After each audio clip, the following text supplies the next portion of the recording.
Shalom, shalom, shalom, my brothers and sisters of the nation of Israel, the so-called blacks, Hispanics, and Native American Indians, the Israelites that the Bible speaks of. Happy Sabbath to you all, and welcome to another end of the week Sabbath class. We say happy Sabbath to you all. I'm your brother Ananias. Brother Yakub. Brother Ezekiel. We are A.O.I, the Awakening of Israel, and it's an honor and privilege, as always, to come before you to give you another edifying and uplifting message or lesson with hopes and regards of uplifting you in the spirit and giving you some more knowledge than you had yesterday to apply to your life and to teach your families and apply to yours. But nonetheless, we appreciate everybody tuning in. And before we get started, we want to give all honor, glory, and praise to Yahweh by Hashem Yahweh Shai. Yahweh being the Heavenly Father, Yahweh Shai being his son, who the world calls Christ in the Paleo Hebrew. And through his extreme sacrifice and example, we are all able to be here today to be uplifted and edified in the spirit, you know. And we appreciate you tuning in once again. Happy Shabbat, happy Sabbath to you all.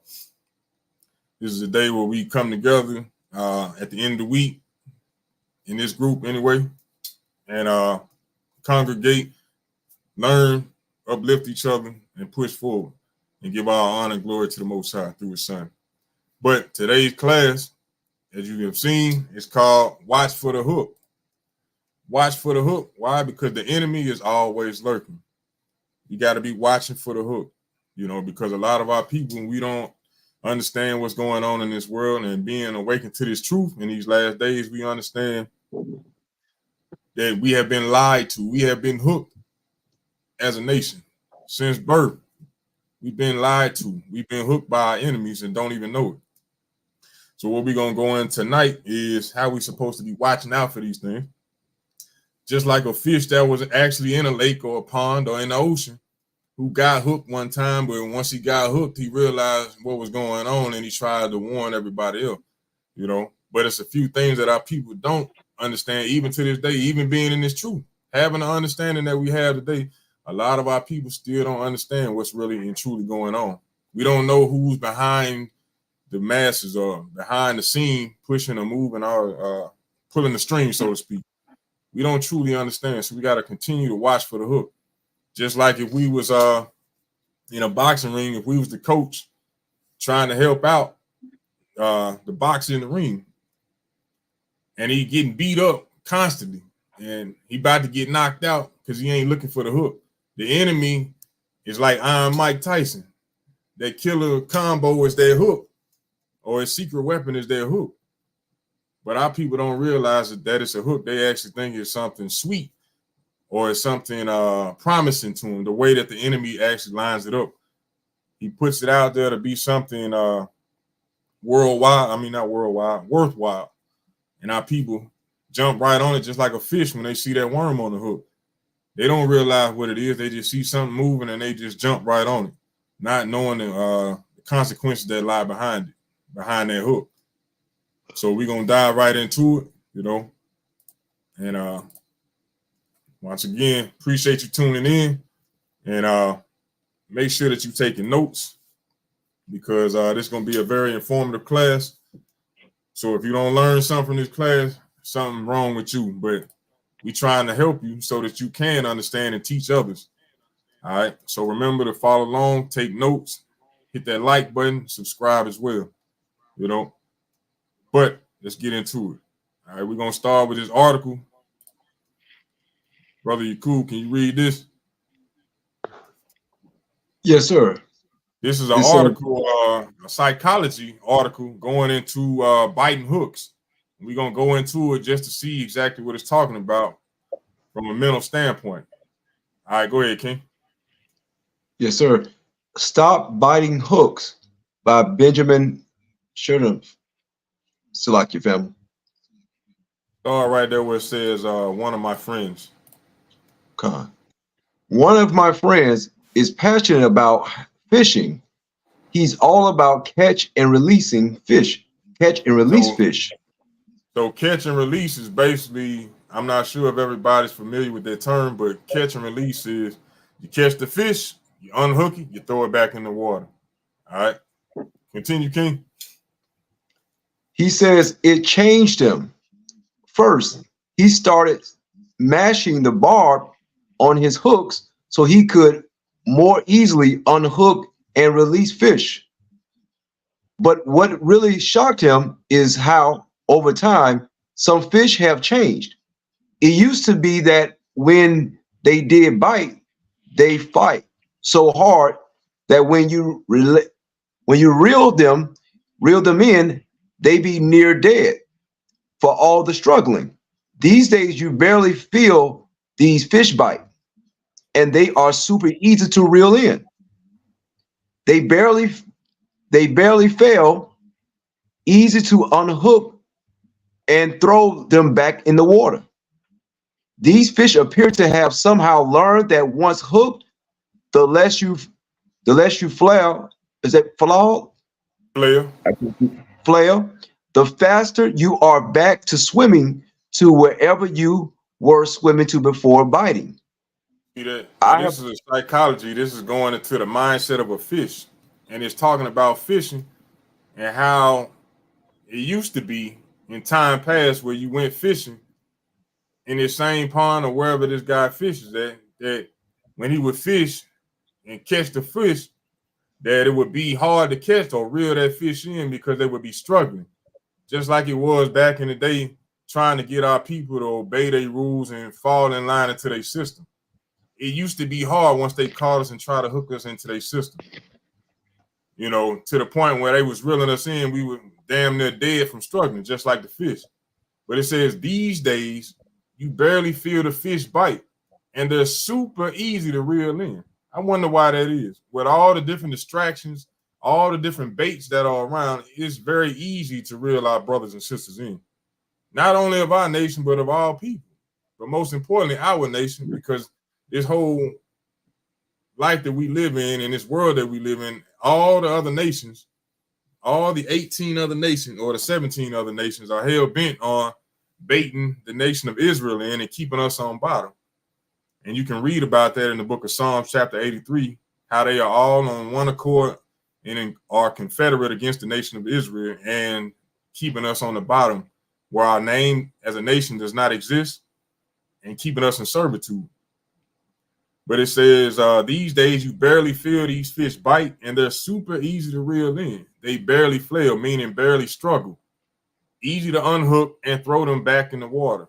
These fish appear to have somehow learned that once hooked, the less you flail, the faster you're back to swimming to whatever you were swimming to before biting. So they have figured this out, that we just keep hooking them on different things, they'll just keep jumping back in the water. They'll jump on whatever. Because they figure they'll get off or it's not a big deal. You know what I'm saying? Not realizing that they were being hooked in the first place. They were thinking it's just a part of life. Like a lot of our people think, oh, it's just what it is. Are we supposed to be on the bottom? Oh, we're Gentile. We've all been hooked and think that this is how life is supposed to be. But when you actually open the Bible and read it, you realize this ain't what life is about. That we were brought here as a nation and captivity. And we realize when you read the book of Micah, chapter 2, verse 10, that this is not our resting place, that we were brought here in exile to be in a correctional facility for our disobedience for not keeping the commandments of the Most High. So I just wanted to bring that out because the name of the class is Watch for the Hook.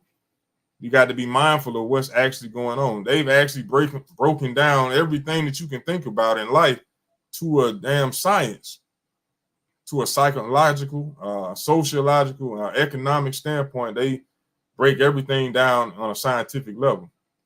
So we have to be thinking on a whole nother level, understanding and knowing who our enemy is, because the thoughts of every one of them are deep. All right. So what we want to do now is go to the book of Nehemiah, chapter 9, verse 24. All right. The book of Nehemiah, chapter 9, verse 24.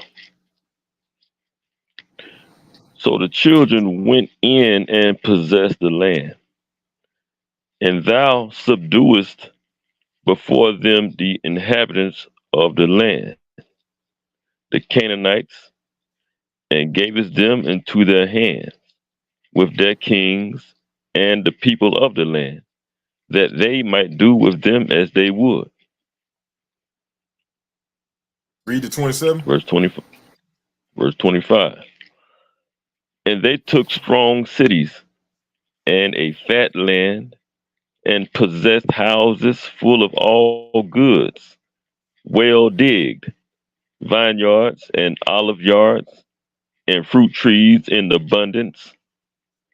So they did eat and were filled and became fat and delighted themselves in the great goodness.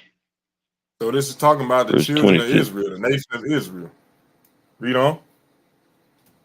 Verse 26. Nevertheless, they were disobedient and rebelled against thee, and cast thy law behind their backs, and slew thy prophets which testified against them to turn them to thee. And they wrought great provocations. So once Verse we got 27. into the land, we took over and we had great lands, vineyards, uh, what it said, olive yards, fruit trees. We had those things in abundance. Then we started eating good and we turned our backs on the Most High and slew his prophets. Read on. Verse 27.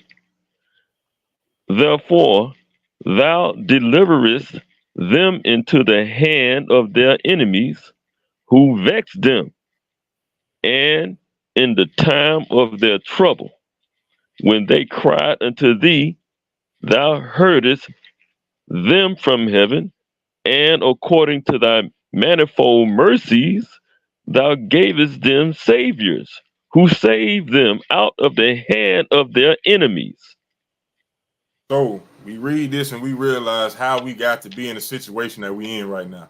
And this is nothing new for us to be in captivity. It's nothing we should be proud of, but at the same time, by us being in captivity, we should understand and realize we are the people. We are God's chosen people because it has consistently happened to us throughout history over and over and over again due to our rebellion. But it was saying right here that the Lord delivered us into the hand of our enemies who vexed us. How did they vex us? With these different hooks. They've been hooking us all throughout uh, our lifespan, so to speak. After we came out of our land, we've been hooked constantly into different philosophies, different traditions, eating different foods, serving other gods, mixing and mingling with the other nations, and so on and so on. We don't understand what's actually going on, but they vexed us after being delivered into their hand. And why were we delivered into their hand? Because of our rebellion, our constant rebellion as a nation of people. But when we come back to the Most High and seek Him and cry out to Him, He always sends saviors, brothers who have been uh, uplifted with the Spirit or deemed with the Spirit to come back and do what's necessary to uplift and save their people. As you see on this call and other various camps around the world out right now, who are being uplifted in the Spirit to come save their people, saviors, you know, who saved them out of the hand of their enemies. That's what we aim to do, save our brothers and sisters from the hand of our enemies, from being hooked. Let's go to the book of Ezekiel, chapter 13, verse 19. All So right. we understanding right now how we became hooked as a nation of people. Go ahead. The book of Ezekiel, chapter 13 and verse 19. Huh? And, and will ye pollute me among my people for handfuls of barley and for pieces of bread to slay the souls that should not die and to save the souls alive that should not live by your lying to my people that hear your lies? So one of the ways that they hook us is by polluting our people, polluting them with lies. That lying to my people, they hear your lies. Well, we'll keep reading. Go to verse 22. So our enemies, they pollute our people with their lies to have us going the hell off. 22. Verse 20 or read through 22. Read verse 22. Okay, verse 22. Because with lies ye have made the heart of the righteous sad, whom I have not made sad, and strengthened the hands of the wicked, that he should not return from his wicked ways. by promising him life. So with their lies, they have made the heart of the righteous man sad. That's what we are seeing in this world. We've been woken up to this truth, and we see how they have made our people sad. Is to see the condition of our people, seeing our people on the bottom of society, knowing how great we are, but being hooked in every damn philosophy, every damn tradition, holiday, everything you can think of that's detrimental or pollution to our people. Our people are hooked in these things and they don't want to come off their hook. You know, we show them in the scriptures how you ain't supposed to be eating pork, eating swine, crab and lobster or shrimp. They don't want to come off their hook. They say that's good eating. You know, they don't want to put down the holidays. They say, hey, I've been doing it. Ain't nothing wrong with it. It's harmless. It's for the kids. You're constantly being lied to, and you continue to lie on by celebrating these traditions. They don't want to come off their hook. The women don't want to come out the pants. They don't want to wear their own hair or their own facial features that the Lord gave them or blessed them with. They stuck on their hook, you know. All these various things are lies that have hooked our people and have made the righteous sad, whom I have not made sad, and strengthened the hand of the wicked. They strengthen the hand of the wicked. All these celebrities and athletes and actors, you know, rappers, they strengthen the hand of the wicked to make them look like this is how you should be living your life. These people that teach and sing and rap and act movies out showing the downfall and the destruction of our people. Sell dope, rap about selling and sleeping with this man's wife, killing each other. They glorify it. They strengthen their hand. You know what I'm saying? Even the pastors, they don't speak down on the drug dealer. They encourage them to come in because they giving them money. They don't tell them what they're doing is wrong.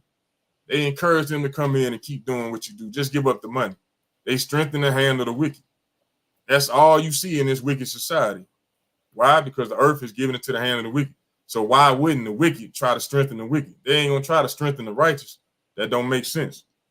But because of the lies, they have made the righteous sad, whom I have not made, and strengthened the hand of the wicked, that they should not return from his wicked ways by promising him life. They promoting a so-called American dream.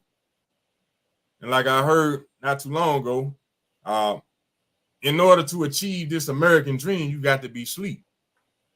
So their job is to keep us asleep as a nation so we don't understand what's going on so that they can keep us hooked.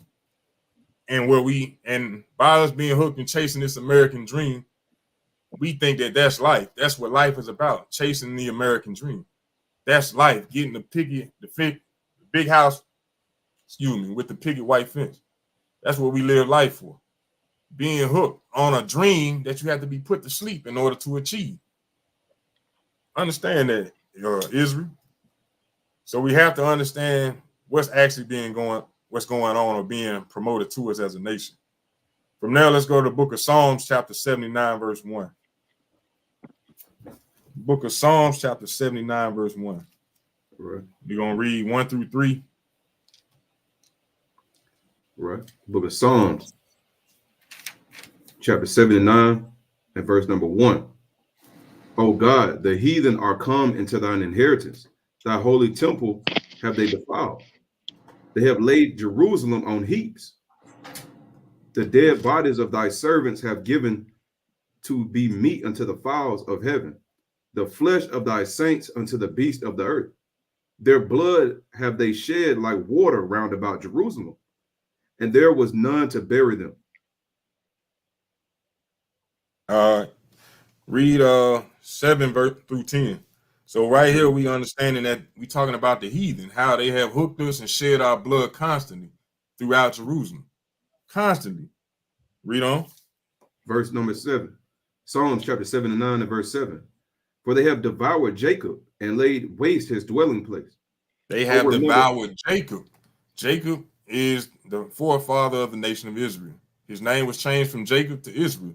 So when it's saying for they have devoured Jacob, it's talking about the nation of Israel. Read on. Oh, remember not against us former iniquities. Let thy tender mercies speedily prevent us, for we are brought very low.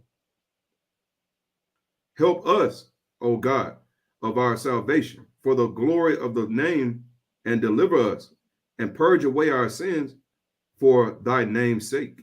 Mm-hmm. Wherefore should the heathen say, where is their God? Let him be known among the heathen in our sight by the revenging of the blood of thy servants, which is shed. So the heathen, they continue to shed our blood as if it's no God, as if we don't have no God. They saying, if that's true, if you really are the chosen people, wherefore should the heathen say, where is their God? We've been hooking them forever. We've been doing this forever. Where is their God if they are the chosen one?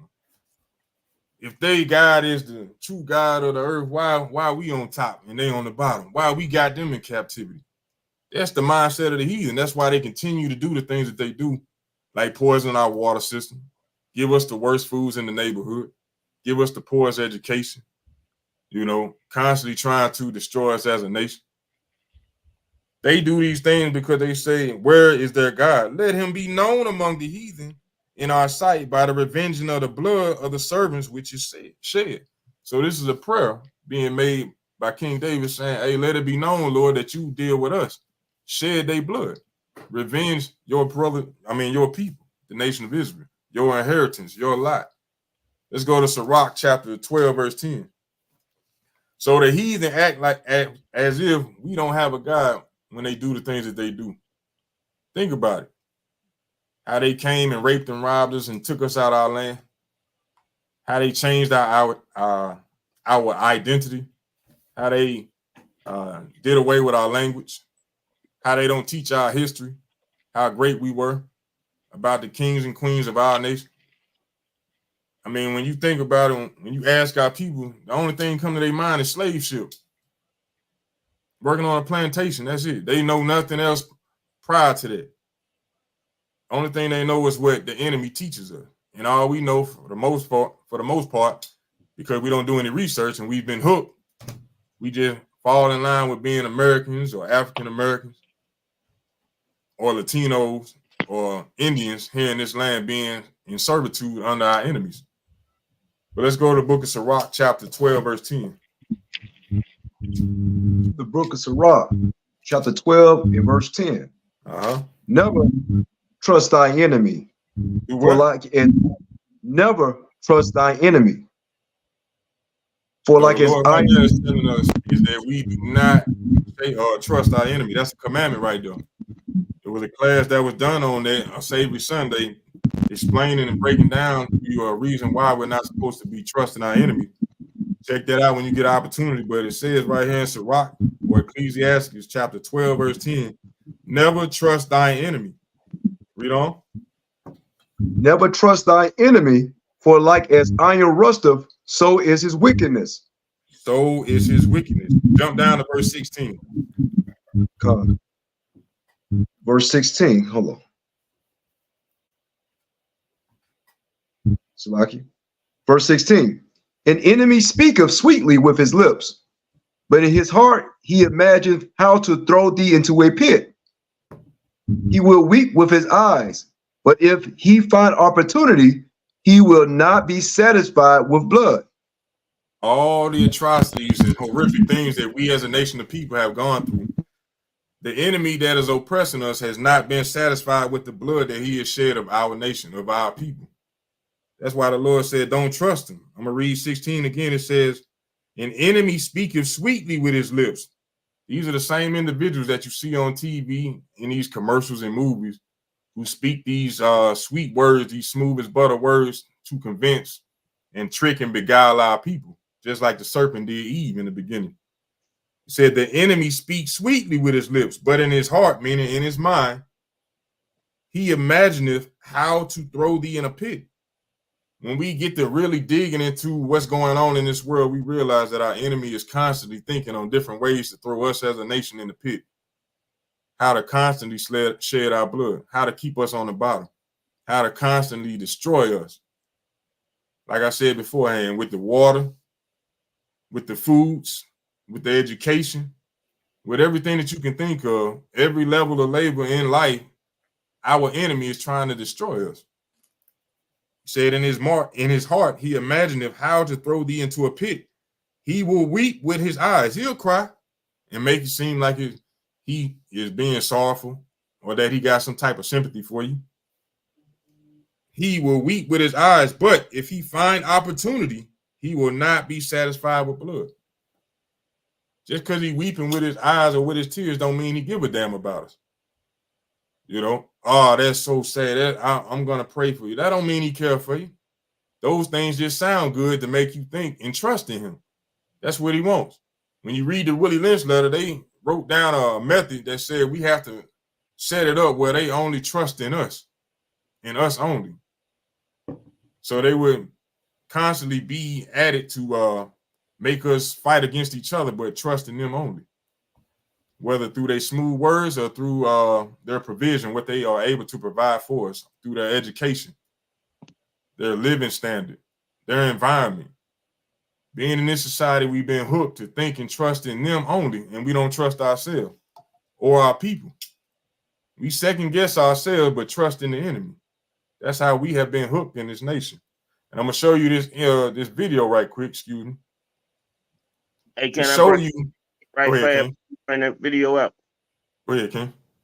Is Ecclesiasticus chapter 12 and verse 10. And it says, never trust thy enemies, for like if iron rusteth, so is his wickedness. Verse 11, though he humble himself and go crouching, yet take good heed and beware of him, and thou shalt not be unto him as if thou hast wiped a looking glass, and thou shalt know that his rust have not been altogether wiped away.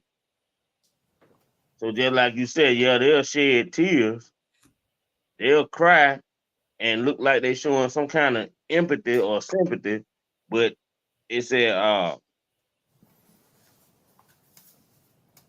as thou shalt not know that his wrath had not altogether been wiped away. So that's what you have to be careful of.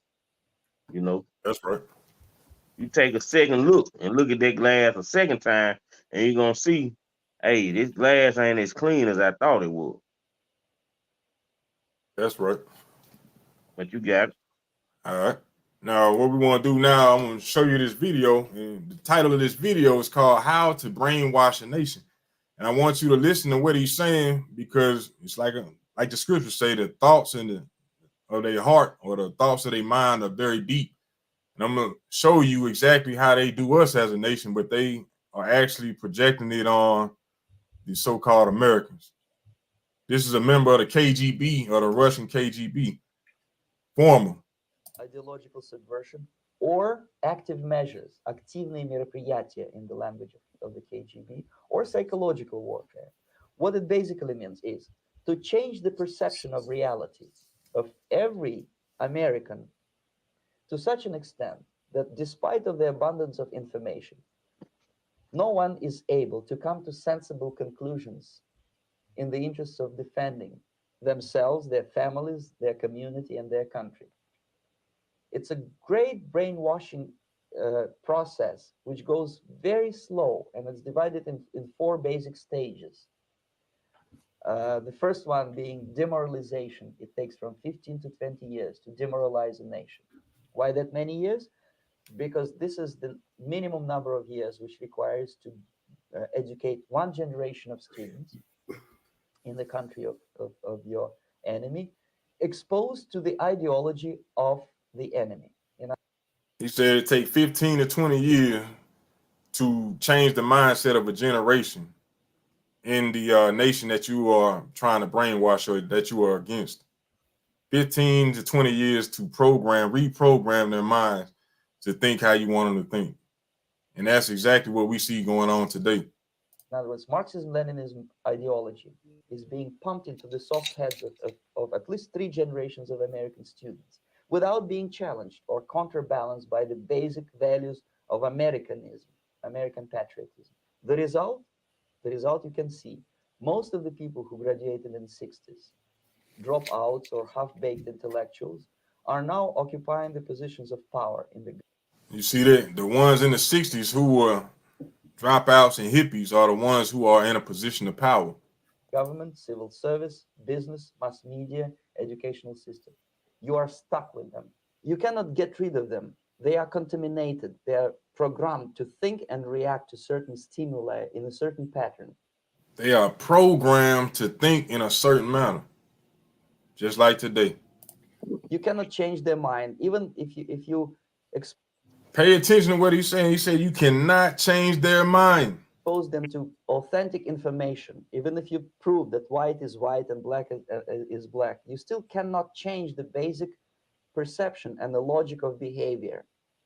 In other words, these people, the process of demoralization is complete and irreversible. To get rid society of these people, you need another 20 or 15 years to educate a new generation of patriotically minded and common sense people who would be acting in favor and in the interests of the United States society. And yet these people who've been programmed and, as you say, in place and Yes. who are favorable to an opening of the Soviet concept, these are the very people who would be marked for extermination in this country? Most of them, yes.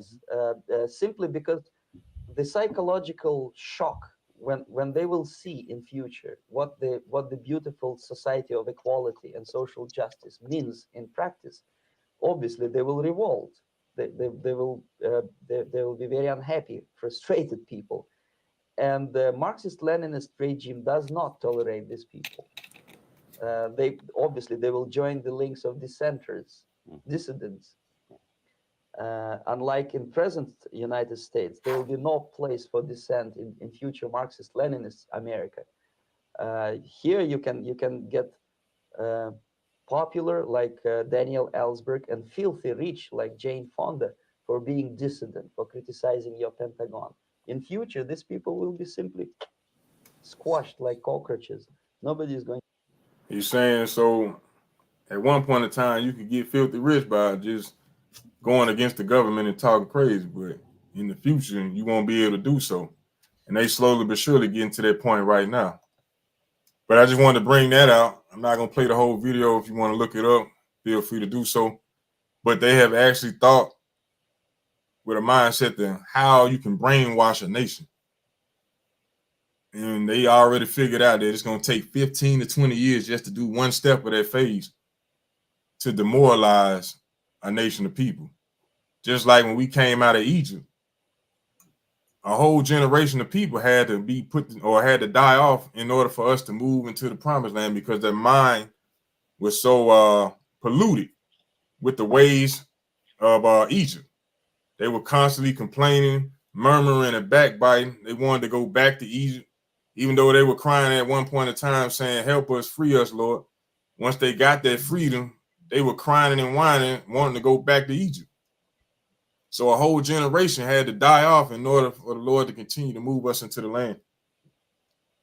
Same thing right here, being brainwashed as a nation. These people have figured these things out and thought on a whole nother level that we as a people just don't think on. For the most part, we just think about paying our bills, having a good time, and maybe trying to take a vacation or buy a house or something or start a business. But these people are planning 15, 20, 30, 40, 50 years down the road. That's how deep they think with their mind. Not that we trying to uplift them or anything, just showing you what the Bible actually speaks on, how their thoughts are deep. We'll get to that later on. But here's a video explaining to you how they have actually brainwashed the nation. So if they have single-handedly brainwashed America, what you think they have done to Israel? Where we trust in them, love everything that they do, even though we know that they have raped and robbed us, killed us, stole everything from us, put us in captivity, yet and still we trust everything they say. What kind of brainwashing did they do to us? But nonetheless, from there, let's go to the book of Ephesians, chapter 6, verse 12. The book of Ephesians, chapter 6, verse 12.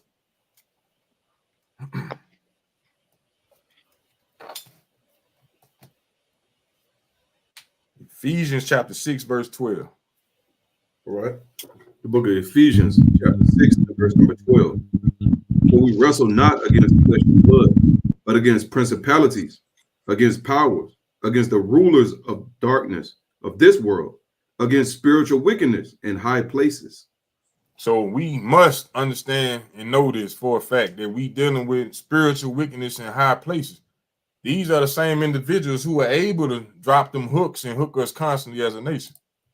You know, put us in situations that we don't think about. That's why we got to watch for the hook, because we dealing with individuals in high places, high powerful places, you know, that control the masses, that control everything, but we have no idea. Some of us may, some of us might not. And I'm guaranteeing majority of us don't know who's pulling the strings. But we're going to get to the bottom of some of it tonight just to show you and unfold some of the mysteries of what's going on in life. But for now, let's go to the book of Revelation, chapter 12, verse 12. Revelation, chapter 12, verse 12.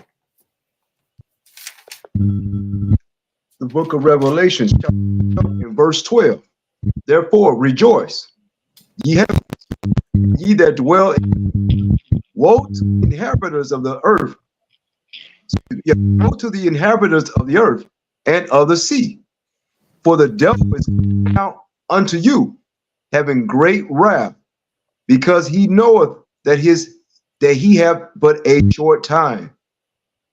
So the Lord is saying right there, rejoice, ye heavens, and ye that dwell in them. You know, the Lord is saying, rejoice. Let me read that again. Rejoice, ye heavens, and ye that dwell in them. Woe to the inhabitants of the earth and the sea. The Lord is saying, woe, destruction to those of the earth and sea. For the devil is come down unto you. The spiritual devil has come down to it, having great wrath, because he knoweth that he had but a short time. Now, a lot of people read that verse and say, see there, that proves right there that Satan fell from heaven and he down here dealing with us on earth. That's not the case. You know, he been here since the beginning on earth. You know what I'm saying? It's a spirit. You know what I'm saying? But what it's actually going into is talking about Esau, so-called white man, how he would be. Well, we'll just keep reading on. Let's go to and it'll explain itself. Read on to read 17. Con. Verse 13.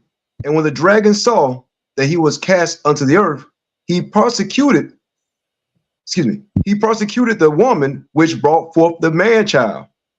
All right, before we move forward, I just want to point out the fact that when you read the book of Revelation, it's not a book. It don't just read how you see it or how you hear it. It's a book of similitude. Let me get Brother Bernard, let me get Hosea chapter 12, verse 10 right quick, just to prove that. All right. The book of Hosea, chapter 12, and verse number 10. Uh-huh. I have also spoken by the prophets, and I have multiplied visions and used similitudes by the ministry of the prophets. So he said, I have used prophets. Let me get that right quick. Book of Hosea, chapter 12, verse 10. I have also spoken by the prophets, and I have multiplied visions and used similitudes by the ministry of the prophets. So he's saying right here that he spoke by the prophets. Revelation is written by a prophet. And I have multiplied visions. His visions being seen and spoken and written about all throughout the Bible. And when you read in the book of Numbers, chapter 12, I believe, 6, it talks about it for, let me get that right quick. And what? Leviticus what? I think it's in Numbers. Let me get that right quick. The book of Numbers, chapter 12, verse 6. And he said, hear now my words. If there be a prophet among you, I, the Lord, will make myself known unto him in a vision and will speak to him in a dream. So prophets would be what? Speaking in vision, about visions that they would get and have.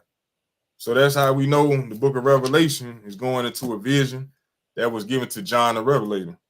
But when you read in Hosea chapter 12, verse 10, it said, I have also spoken by the prophets. I have multiplied vision and used similitudes by the ministry of the prophet. So similitudes are spoken all throughout the Bible as well. Sometimes you can read it's talking about trees, but it's actually talking about people. You're reading about seas, it's talking about people, nations. Water is talking about doctrine, understanding, people, similitudes. So when you read the book of Revelation, it's actually going into similitudes. So let's go back to Revelation chapter 12 and read verse 13 again. God. The book of Revelation, chapter 12, verse 13. And when the dragon saw that he was cast to the earth, he persecuted the woman which brought forth the man child. So this dragon is our enemy, which is Esau, which is Herod at one point in time, because what you read in the Bible is something that's continuously happening. You know, we were persecuted in the beginning, we were persecuted now. It's an ongoing process. So it says, and when the dragon, meaning Esau, that serpent from the beginning, that spirit of Satan from the beginning, saw that he was cast into the earth, he persecuted the woman. Who is that woman? That's us, the nation of Israel. Let's go to the book of, you know what? Let's go to 2 Corinthians chapter 11, verse 2. Show you that right quick. Who is the woman? How do we know that? 2 Corinthians 11 and verse 2. Yes, sir. All right. The book of 2 Corinthians chapter 11 and verse 2. For I am jealous over you with godly jealousy, for I have espoused you to the one husband, that I may present you as a chaste virgin to Christ. Right. So this is Paul right here saying he has espoused us to one husband, meaning Christ, to present you or present us as a nation as a chaste virgin to Christ. So that lets you know that we are the woman. All right. Let me pull up the definition right quick. Well, I ain't gonna do that right now. But when you look up the definition of virgin, it's not what the American concept is about not having sex. That's virginity. But virgin actually means a young woman of marital age. So we will be presented as a chaste virgin, a woman to Christ. So when you read in Revelation and it's going into the serpent was wroth with the woman, go back to Revelation 12 and 13. Come. And when the dragon saw that he was cast unto the earth, he persecuted the woman which brought forth the man child. The man child is Christ, Yahweh Shai Hamashiach. Read on. Verse 14. And to the woman were given two wings of a great eagle, that she might fly into the wilderness, to her place, where she is nourished for a time and times, and half a time, from the face of the serpent. From the face of the serpent. So it says in the beginning of that, verse 14, and the women were given two wings of a great eagle. What are we talking about right there? Let's go to Deuteronomy chapter 32, verse 9, right quick. Deuteronomy chapter 32, verse 9. And we're going to read that to 11. What is he talking about? The woman was given two wings of a great eagle. Deuteronomy 32, verse 9 through 11. Deuteronomy 32, verse 9. The book of Deuteronomy, chapter 32, verse 9 through 11. For the Lord's portion is his people. Jacob is the lot of his inheritance. He found him in a desert land and in the waste howling wilderness. He led him about. He instructed him. He kept him as the apple of his eye. As the eagle stirreth in her nest, fluttereth over her young, spreadeth abroad her wings, taketh them, beareth them on her wings. So you see that? It said the Lord's portion is his people, Jacob, the lot of his inheritance. So Jacob is the Lord's inheritance. He found us in a desert land, meaning Egypt, and in a waste howling wilderness. He led him about and instructed him, meaning gave us commandments. He kept him as the apple of his eye, somebody special. a special nation, or a special people, a chosen people. He says, as an eagle in verse 11, stirreth up her nest, fluttereth over her young, spreadeth abroad her wings, taketh them, beareth them on her wings. So when we read that in Revelation chapter 12, verse, let me see, verse 14, talking about how the Lord took us under his wing to protect us. So reading 14 again, it said, and to the woman were given 2 wings of a great eagle, protection, that she might fly into the wilderness, into a place where she is nourished for a time and times and a half a time from the face of the serpent. So we were in the wilderness, and we're going to flee from the face of this serpent once again in the wilderness for a time and a half type. I read that wrong.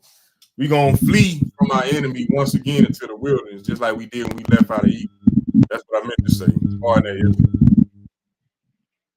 Through the protection and guidance and safety of Yahweh by Hashem Yahweh. All right. Read verse 15. God. Revelation chapter 12 and verse 15.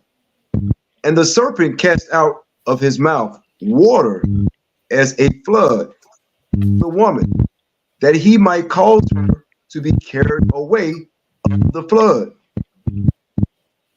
All right. And now it said the serpent cast out his mouth water as a flood after the woman. So it would. All right. Now that flood is actually going into lies. Cast out lies out of his mouth. Let me read it again. And verse 15, and the serpent cast out of his mouth water as a flood after the woman, that he might cause her to be carried away after the flood. So the serpent, the devil, Satan himself, will cast out lies to carry us away as a nation from the Most High, just like it was in the beginning when he was dealing with Eve. To cast us away, he told her, hey, you will not die if you eat off this tree. He gave her a lie. He cast out flood to turn her away from the Most High, from following his order. Just like they do today. They tell us what the laws of God are done away with. That's part of that flood. Telling us that Christ is white. That's part of that flood. That everybody can get into the kingdom. When you follow after these, so like calling us African Americans. All praises.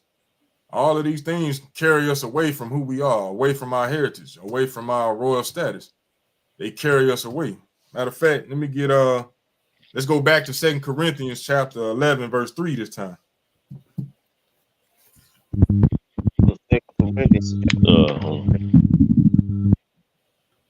2 Corinthians chapter 11, verse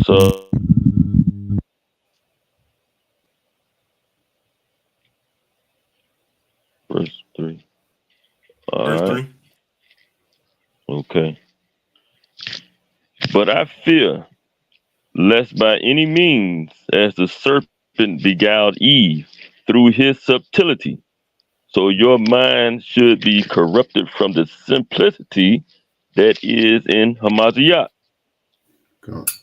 So Paul was actually bringing that out to say that in the beginning that serpent was with Eve.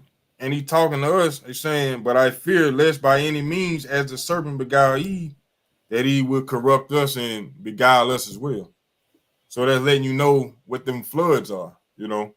I'm going to give you another precept to go with that. Let's go to Psalms chapter 18, verse 4. Psalms chapter 18, verse 4. All right. Book of Psalms. Right. The book of Psalms, chapter 18, and verse number 4. The sorrows of death compassed me, and the floods of ungodly men made me afraid. The floods of ungodly men. What do you think ungodly men going to speak about? What do you think they're going to teach? Ungodliness, lies. They're not going to speak truth. So the flood, or it said the sorrows of death compassed me. Meaning these doctrines, these other nations, and the floods of ungodly men made me afraid. This is what King David was speaking about. So these floods that would come from the dragon would be from ungodly men, doctrines of ungodly men. That would be what? Put in place to try to carry the woman away. like the brother was bringing out earlier, how we call ourselves African Americans, Hispanics, not realizing truly what these terms mean. We're hooked with it and we run with it. We don't even want to jump off that hook. You say we Hispanic, not understanding that word means you're his Spaniard. You belong to him. African American, named after two so-called white men from that conquered or had their names placed on two different continents. Even though we scatter worldwide, we still labeled by other names that were not given to us. Those would be called your bywords. So these are part of the floods that the dragon would cast out his mouth to cast us away from the Most High. Like I said earlier, telling us that the laws of God are done away with, or that the kingdom of heaven is for everybody. If we don't have to keep laws, are we going to be thinking about the Most High? No, we'll be carried away from it. If heaven is for everybody, are we going to be trying to get in there? No, because everybody will get in there. We won't be thinking about the Most High. So that would carry us as a nation, the woman, away from the Most High. So let's go back to Revelation chapter 12. We're going to read verse 17. Verse 17. Revelation chapter 12, verse 17. And the dragon was wroth with the woman and went to make war with the remnant of her seed, which keep the commandments of God and have the testimony of Yahushua.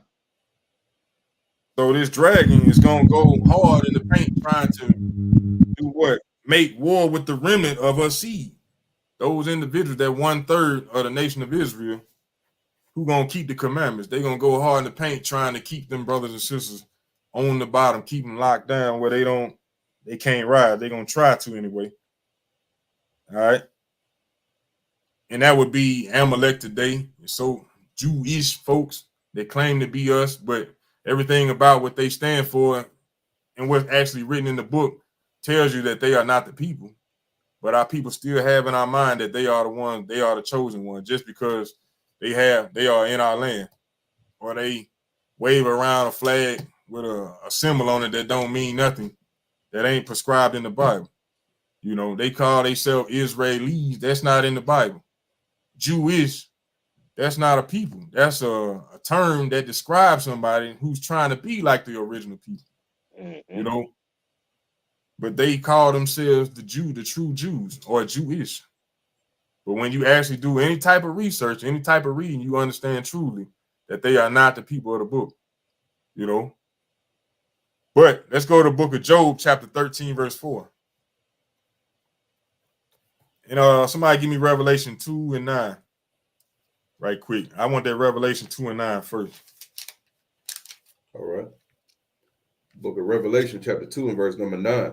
I know thy works and tribulation and poverty, but thou art rich. And I know the blasphemy of them which say they are Jews and are not, but are the synagogue of Satan. One, they're saying that they Jews. Christ is saying right here in Revelation, the last book of the Bible, that they are the synagogue of Satan, that they do lie. That they do lie. Like we read earlier, how they pollute our nation with lies, corrupt our people with lies. They have corrupted the world with their lies, claiming to be somebody that they're not. They're just converts, wicked converts, but converts nonetheless, who try to adapt or convert to our way of living and made it a religion. But let's go to Job chapter 13, verse 4, because the Lord said they do lie. Let's see what Job said. Book of Job, chapter 10,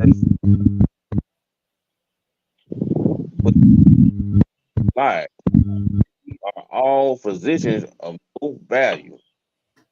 Lord said, but ye are forgers of lies. Ye are all physicians of no value.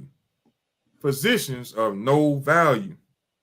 That's what we're going to find out here in a minute, about how they claim to be doctors, physicians, but they hold no value.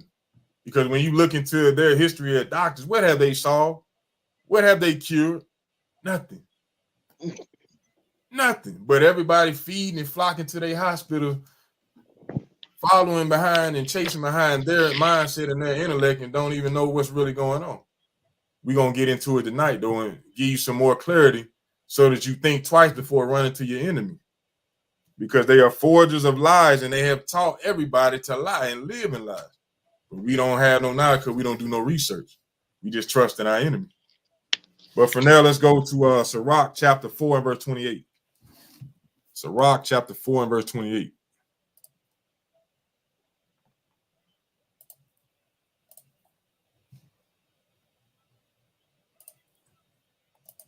You got your mic muted, King. Brother, you cool? You got your mic muted.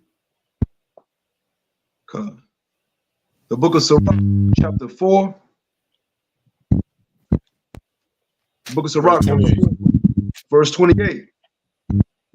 And it says, even to the death, fight for what is right. And the Lord would do battle for you. That's it.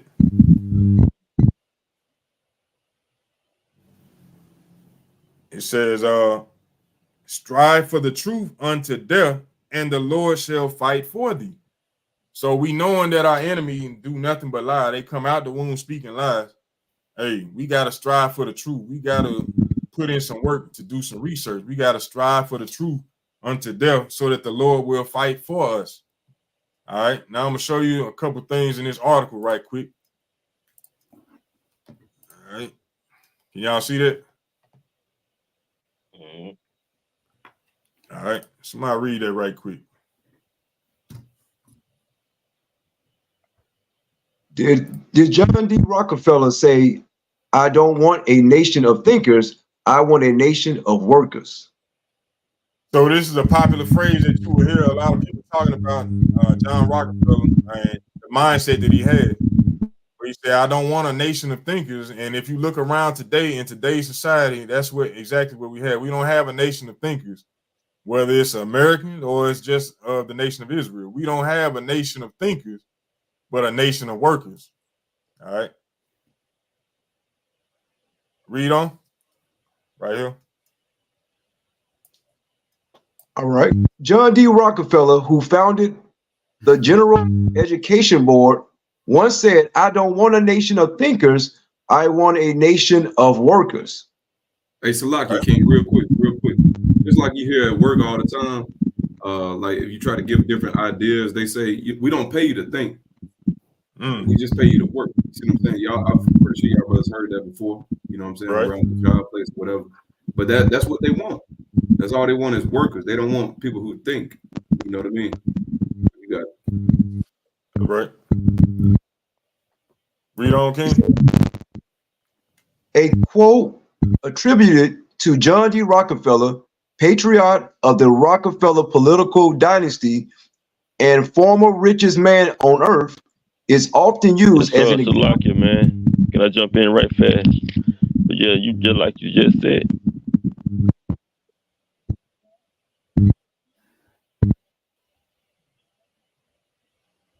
Hello? Then you got a lag on your mic, bro. It look like it's freezing up. Yeah, you done froze up. Brother, you cool. You getting that static sound coming from your mic. Okay. Hold on. I'll read it. Still doing it. I'll read it. It says, a quote attributed to John D. Rockefeller, patriarch of the Rockefeller political dynasty and former richest man on earth. So this is at one point in time, he was the richest man on earth. Is often used as an example of how the elites view the public education as a way to create more workers in the furtherance of capitalism and the preservation of their status. Said in this post right here, I don't want a nation of thinkers, I want a nation of workers. The problem is not that people are uneducated. The problem is that they are educated just enough to repeat what they are taught, but not question what they are taught. And that's exactly what goes on today. And you can see that, and it's clear as day how our people celebrate these holidays and have no idea why they celebrate. And when you give them truth, like I said before, they've been hooked on their hook so long, they don't even want to acknowledge the fact that they've been lied to or what they celebrate is wicked or a lie. They've been on their hook so long, they say, hey, I'm fine, I'm comfortable right here. Wasting my time, wasting my money, wasting my energy celebrating a lie when I know it's wrong. I know it's pagan. I'm gonna do it anyway. And that goes into that psychological warfare that they play on us as a nation and have done for many generations. But it said Rockefeller donated millions of dollars to further public education in America and had strong views about how educational charities should function. He created his own charity, the General Education Board, in 1903. The charity shut down operations in 1964 as described by the Rockefeller Center. All right, let me scroll down. It said the GB has faced persistent allegations that it unfairly pushed poor and minority students toward vocational schooling, limiting their upward mobility as described in the 1992 history of the organization. So at one point in time, they were just pushing people to not be business owners or the thinkers, but just the ones who ran or basically kept the economy going. That would be your mechanics. That would be your plumbers, your woodworkers. Those would be the ones who would actually keep the society or the economy going, but they wouldn't be in control. That's what he was pushing. All right. And hey, just like that the video you showed earlier, it was saying all the hippies and all the people who dropped out of school, you know, they're the ones who actually run this society, you know. But the ones who like make A's and B's, you see it all throughout the society. The ones who make A's and B's are pretty much trained. And no offense to any brother who made A's and B's or sister who made A's and B's, but are trained to just serve this society and just to work and to be good at what you do. You know, yeah, you're smart in what you do, but a lot of times in this society is gonna be like that, you know. And I'm gonna keep it short. That's right. The brother right on point with that, you know. We taught to be workers. We taught to go to college to be workers, not bosses, not entrepreneurs, but to work under somebody else. Mm-hmm. But I'm going to keep reading in this article. It said the alleged quote about wanting workers not thinking broadly fits within that characterization of the GB. There is, however, no evidence. It's plenty of evidence of Rockefeller or anybody else associated with the GB said it. The earliest, let me see.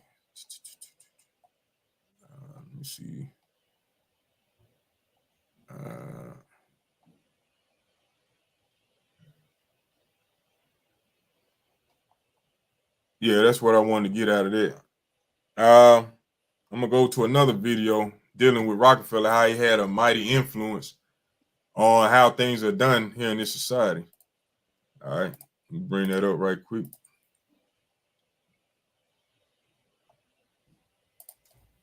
This is something that a lot of our people may or may not know about, but pay attention nonetheless. Let's see if it's on the screen. All right.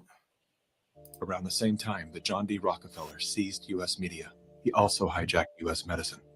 When it was discovered that drugs... Now, a lot of people would be saying, hey, how he was able to take over media and the education. Remember what that article said. At one point in time in the early 1900s, he was the richest man in the world. So he had a mighty influence. He had an influence to do a lot of different things that a lot of people don't take into consideration. But I'm going to play it again from the top. Around the same time that John D. Rockefeller seized U.S. media, he also hijacked U.S. medicine. When it was discovered that drugs could be produced from petroleum, America's top oil mogul ordered his army of propagandists to invert reality accordingly. Medicines used for thousands of years were suddenly classified as alternative, while the new, petroleum-based... That alternative is what you refer to as holistic or the herbal use of certain foods to be eaten. That's what he was talking about. Highly addictive and patentable drugs were declared the gold standard. After buying the German pharmaceutical company that manufactured chemicals of war for Adolf Hitler, Rockefeller leveraged his political influence by pressing Congress to declare natural healing modalities unscientific quackery. Rockefeller then took control of the American Medical Association and began offering massive grants to top medical schools under the mandate that only his approved curriculum be taught. Did you hear that? That only his approved curriculum would be taught. That's where you get your doctors, through his curriculum. Let me run it back a little bit. Medical schools under the mandate that only his approved curriculum be taught.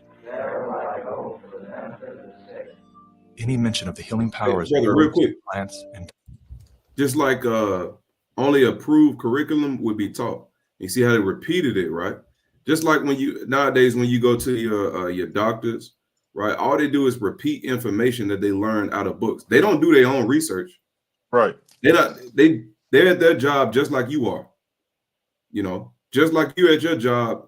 Look, I only came to get a paycheck. That's how they are as well. So they're not doing their own research, trying to better you, trying to better their clients or their people, their physician or their patients that they're dealing with. They're only there to give you what they learn out of school, not the herbal remedies that they learn. You go ask a doctor, do they know herbal remedies? They're gonna try to refer you to somebody else. That's right. You know? And ultimately, that's what actually heals you, because that's like the number one thing that is in the medicine. You know, although they try to put different chemicals in it and stuff like that to deplete it and to keep you on that drug, but ultimately they don't know anything else but what they've been taught in the textbooks. But you got it, King. So with the brother going into, the doctors who are supposed to be at the top of society, they on a hook as well. They been hooked to only participate and know what was presented to them as well through certain curriculum that was put in place years ago. Let me run it back a little bit. Great. Rockefeller then took control of the American Medical Association and began offering massive grants to top medical schools under the mandate that only his approved curriculum be taught. So he would give funding to these schools, these elite schools, these medical schools, only if they participated in the curriculum that he had put in place. Think about that. That's the same thing that goes on today in this political race or chase that we our people participate in. Politics, city councilmen. Hey, they're only gonna put you in office or back your campaign if you are in line with or in tune with what they want or with their agenda. If you ain't in tune with what they saying or you ain't trying to move in their direction, you're not gonna get that funding. Just like those medical schools. Rockefeller said, I'll give you the money if you teach what I want you to teach. Think about that. Extortion on a whole nother level. Any mention of the healing powers of herbs, plants, and diet was erased from most medical textbooks. Erased from most medical textbooks. Erased. Doctors and professors who objected to Rockefeller's plan were crucified by the media, removed from the AMA, and stripped of their license to teach and practice medicine. Those who dared to speak out were arrested and jailed. We didn't make this up. We didn't put this video together. They blowing the whistle on their own people, letting you know what's going on, because our people on the hooks and they just trust in the enemy and just follow blindly, knowing that they're your enemy, but they don't mean you any good. They're going to feed you with lies to keep you distorted, all for the love of money. Evidence began to emerge that petroleum-based medicines were causing cancer. Mr. Rockefeller founded the American Cancer Society. Did y'all hear that? Let me roll it back. Emerged that petroleum-based medicines were causing cancer. Mr. Rockefeller founded the American Cancer Society, through which he suppressed that information.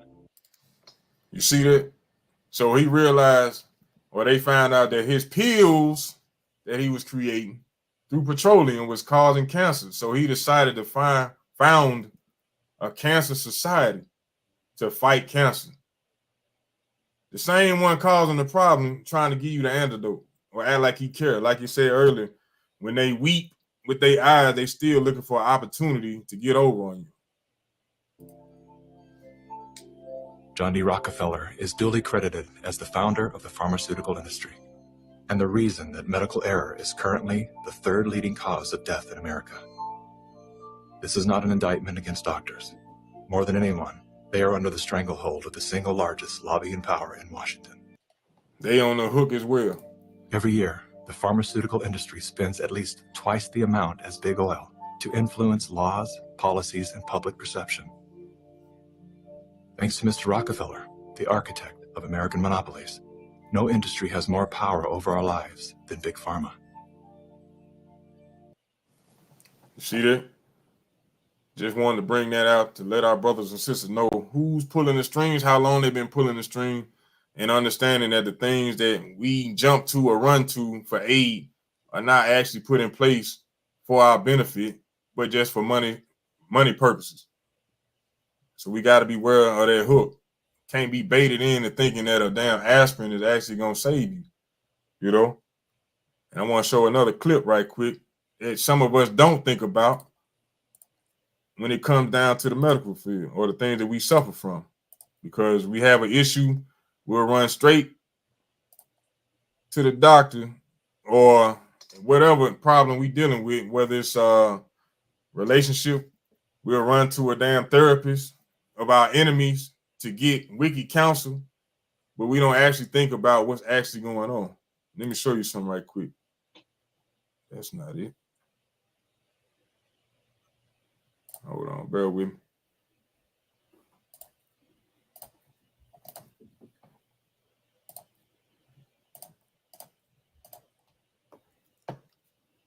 And if I may say something, bro, Go ahead, like you King. fam. Yeah, you know, there's a song that I think the Jizza from Wu-Tang said back in the day. He said, watch the labels. Hey, you gotta watch these corporations, you know, like watching the labels. You gotta watch these corporations because the ones that's usually trillions of dollars and billion-dollar companies, they be the ones that's setting up everything that's going on in society. Just like John Rockefeller, he owned it. Standard Oil. Standard Oil is behind a lot of other things that's going on today. You know, I think they turned Amoco and they Chevron today. But those corporations behind them, like you said, the pharmaceutical companies, the medicine companies, all of it. So you got to be watchful and watch the labels, man. Watch those corporations. That's all I want to say, King. Let me That's get a right. precept, King, on that. The book of Hey. Sirach, chapter 13, verse 23. When a rich man speaketh, every man holdeth his tongue. And look what he said. They extol it to the clouds. But if the poor man speak, they say, what fellow is this? And if he stumble, they will help to overthrow him. So like the brother was going into, hey, when these big corporations, they have trillions of dollars, billions of dollars, a lot of people respect that, right? And they hold their tongue when these people speak. So whatever they say is goes. Whatever they say goes, you know, in the society for the most part, you know. So therefore, they're able to run the world how they want because they have those funds or those dollars to do so. So they're going to be heard in every aspect of philosophy or doctrine that they speak. So anything that they say is going to go throughout this society, and you're going to see it plain as day in your grocery stores, right? In your pharmaceutical companies, you know, in fashion and everything, you know. But you got it. All praise for that, King. All right, I'm gonna play this video right quick, and this should be the mindset that we as a people start to form or start to be thinking in. Even though it's of the enemy, he throwing opposing a good thought that majority of us don't use. But this is what we should be thinking about. All goes back to money. If you have a headache, you say, doctor, I have a headache. He says, here, take an aspirin. What caused your headache? Was it the lack of an aspirin that caused your headache? Are you suffering from an aspirin deficiency? Aren't you treating the symptom instead of the cause? Your headache is not your problem. Your headache's trying to tell you about a problem. Deficiency in magnesium, maybe, or protein, I don't know. Drug companies don't make money when you're well, and the love of money is the root of all evil. Most diseases are deficiency diseases. You're low in a vitamin or a mineral or an oil. There are 16 vitamins, 60 minerals, and 3 oils your body needs every day. It all goes back to money. It all goes back to money. So what he was saying right there is when you have an issue, your body aching, your head aching, hey, don't just go to try to get a quick fix because the doctor ain't gonna give you root cause. That's what we should all be seeking. Not a quick fix, but root cause. So that you can see it coming and how to prevent it from coming. And how you can warn and teach and uplift others instead of just running for a quick fix that they present over the counter to you. But these are the things that Rockefeller and others put in place. so that we don't think, we just run and trust in the enemy. All right, now I'm gonna go back to this other article to show you some more. All right, about Rockefeller. It says how Rockefeller. Go ahead, King. Salaki. How Rockefeller created the business of Western medicine. It says, as an alternative. Hold on. Start down here, right here. During the same era, early 1900s,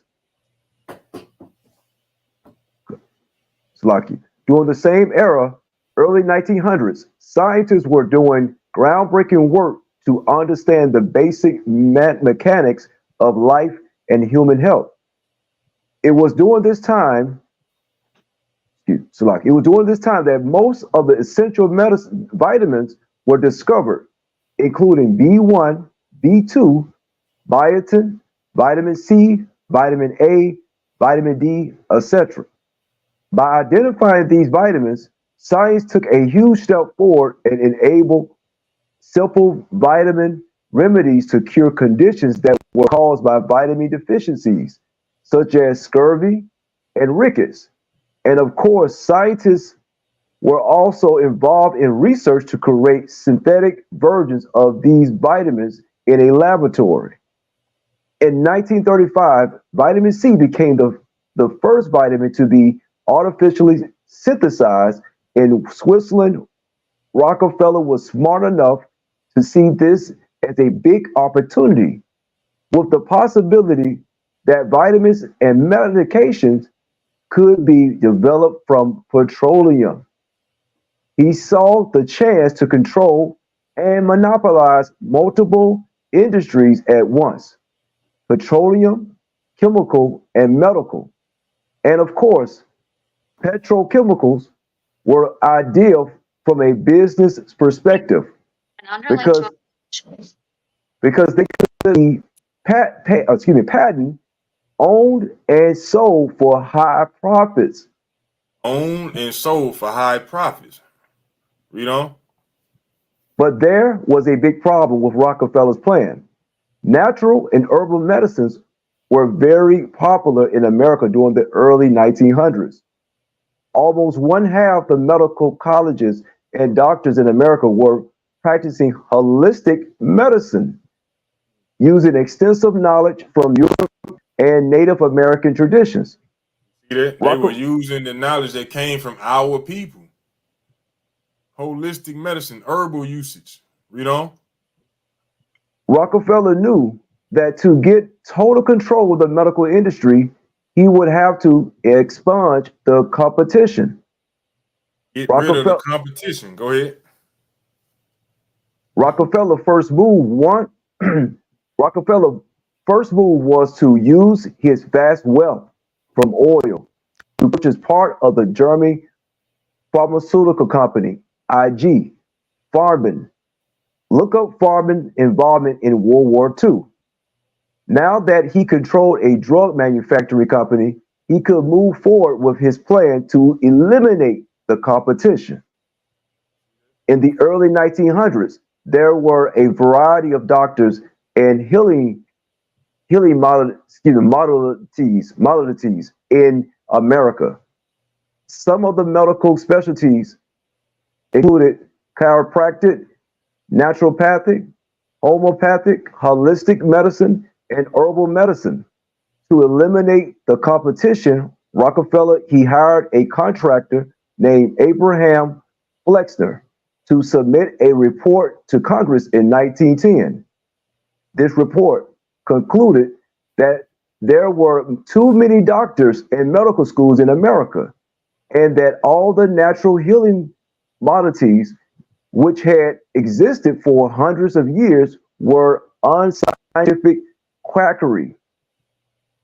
The report called for the standardization of medical education, whereby only the AMA, another monopoly, would be allowed to grant medical school licensure in the U.S.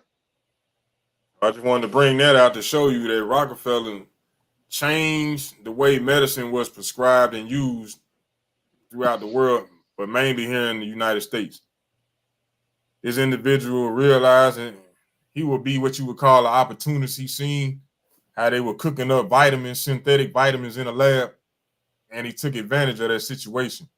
Once he took over the lab that he had produced, or I mean, not produced, that he had bought in Germany from World War II, he put them to use and put his man Abraham Flexner to submit a report to the Congress so that they would overturn and make new laws prohibiting or eliminating the competition of anybody that was doing herbal use or holistic treatments. They would do away with those things and put in pharmaceutical pills and things of that nature, cough syrups. That's what they would do.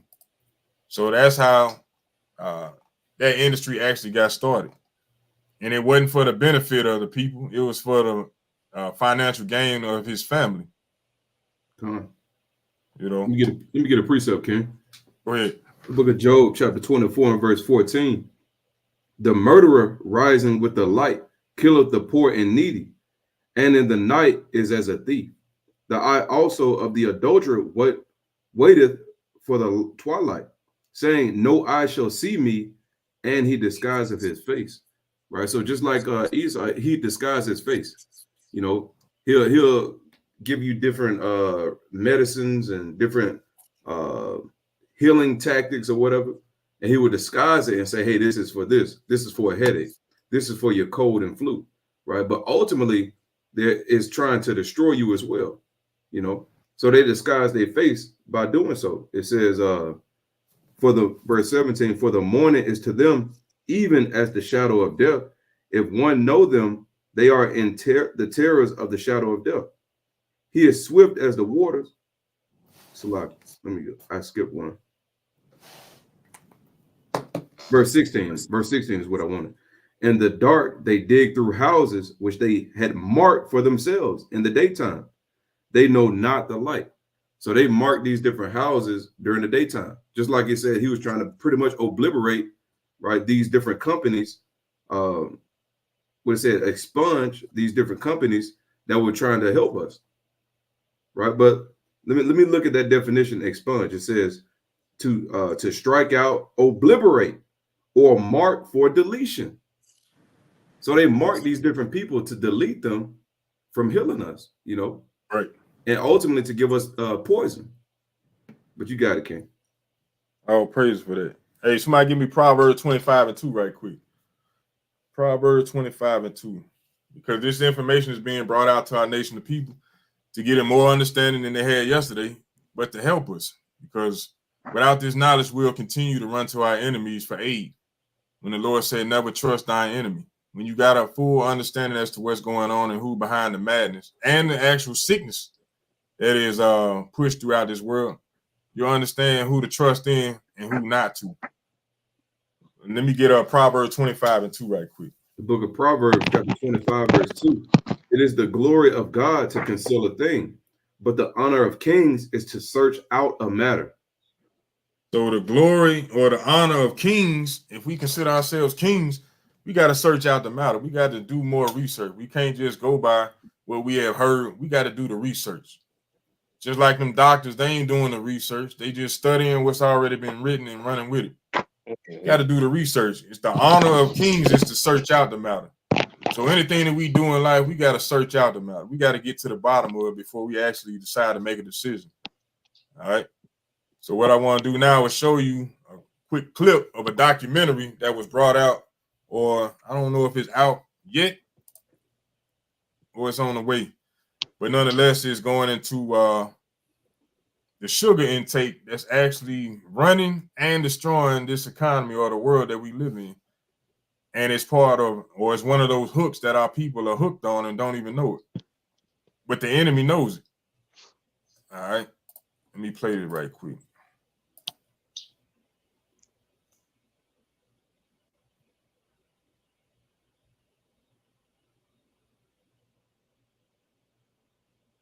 The epidemic here is worse than previously estimated, much worse. The message that's been pushed on us, it's your fault you're fat.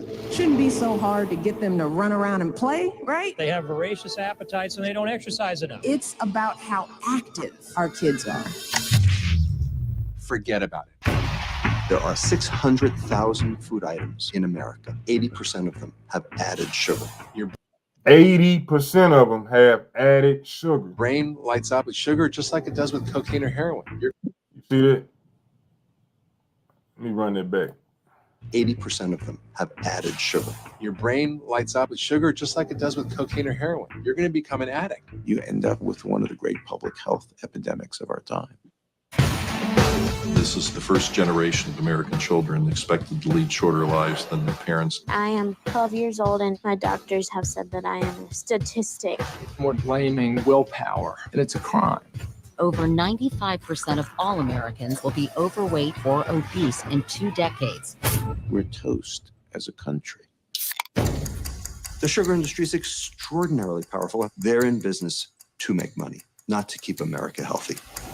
What if our whole approach to this epidemic has been dead wrong? The government is subsidizing the obesity epidemic. We've placed private profit ahead of public health. Systematic political failure. By 2050, 1 out of every 3 Americans will have diabetes. Those diseases are being... Did you hear what they just said? In 2050, 1 out of every 3 people living in America gonna have diabetes at the rate things are going right now. Let me run that back. Hey, man.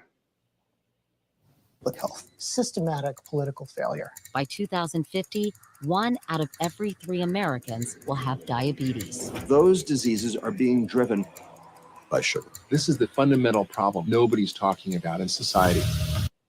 We truly don't understand how much sugar is involved in or put in everything that we think of or put in our bodies.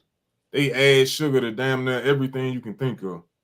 I myself, me and my family, we did an experiment for the past couple of days trying to do away with sugar intake. You know, we even put the meats down, put the meat, put any sweets, crackers, breads, all that. We put it down to the side. And in them 3 days, hey, my mind was gone, or I was in pain in my mind because my brain was hurting because I had cut it off from the sugar intake. If you don't believe it, try it yourself and see where you be at just from not eating sweets. Eat your fruits, eat your vegetables, but watch how your body changes from not eating the normal things that you eat with are loaded with sugar that you don't even really notice. I mean, damn tortilla bread got sugar in it. Your salad dressings, your ranches, your ketchup, sugar. Anything you can think of got sugar added to it. And they know these things. And just like they said in the very beginning of this video, it's just a bit as addictive as crack. But they know it's there and they are pushing it rather than trying to get rid of it. By sugar. This is the fundamental problem nobody's talking about in society. We could cure 80% of the problem where they prepare the food in the school. Tomato paste is a vegetable? Really?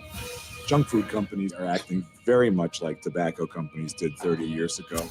I would reject entirely any argument that they are in any way harmful. Lying through their teeth. Kids are being told the biggest lie they will ever hear in their lives. Ronald McDonald never sells to children. He informs and inspires through magic and fun. If a foreign nation were doing that to our children, we would defend our families. Years from now, we're going to say, I can't believe we let them get away with that. You have to change the diet of America. It's all preventable.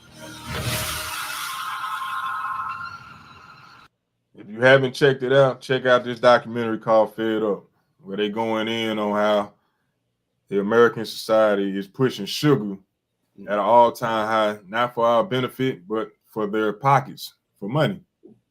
Once again, the love of money is the root of all evil, and they going hard to get it, you know, but at the expense of their own people and especially the nation of Israel. When you look around in society, you'll see the majority of our people are obese, out of shape, don't want to do anything, and they're addicted to sugar, you know, and that's what actually stems this society or this economy that we live in, sugar. But from there, let's go to the book of Psalms chapter 2. Psalms chapter 10, verse 2. Psalms chapter 10, verse 2, and we're going to read that to verse 9. Come. The book of Psalms, chapter 10, and verse 2. The wicked in his pride doth persecute the poor. Let them be taken in the devices that they have imagined. For the wicked boasteth of his heart desires, and blesseth the covetous, whom the Lord abhorreth. The wicked through the pride of his countenance will not seek after God. God is not in all his thoughts. Not at all in his thoughts. The wicked, the Most High is not at all in his thoughts.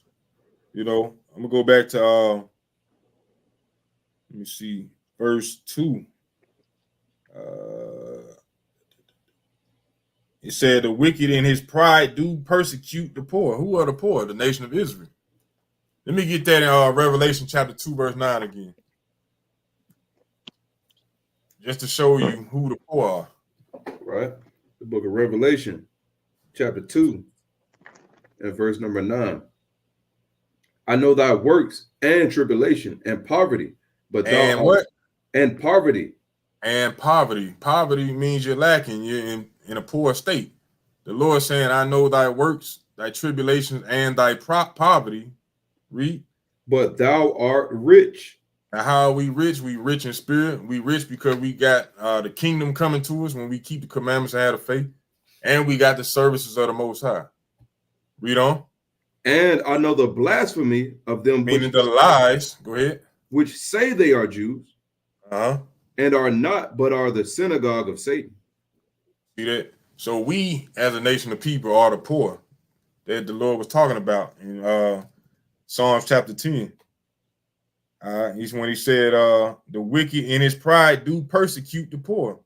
So the wicked, the one who are actually in control, who are in rulership, they persecute us in their pride. They do the things that they want to do without being punished, and they think they're going to get away with it. That's why it's saying the Most High is not at all in their thoughts. At all. Let's go back to verse 4. Verse 4. Psalms chapter 10, verse 4. The wicked, through the pride of his countenance, would not seek after God. God is not in all his thoughts. His ways are always grievous. Thy judgments are far above, out of his sight.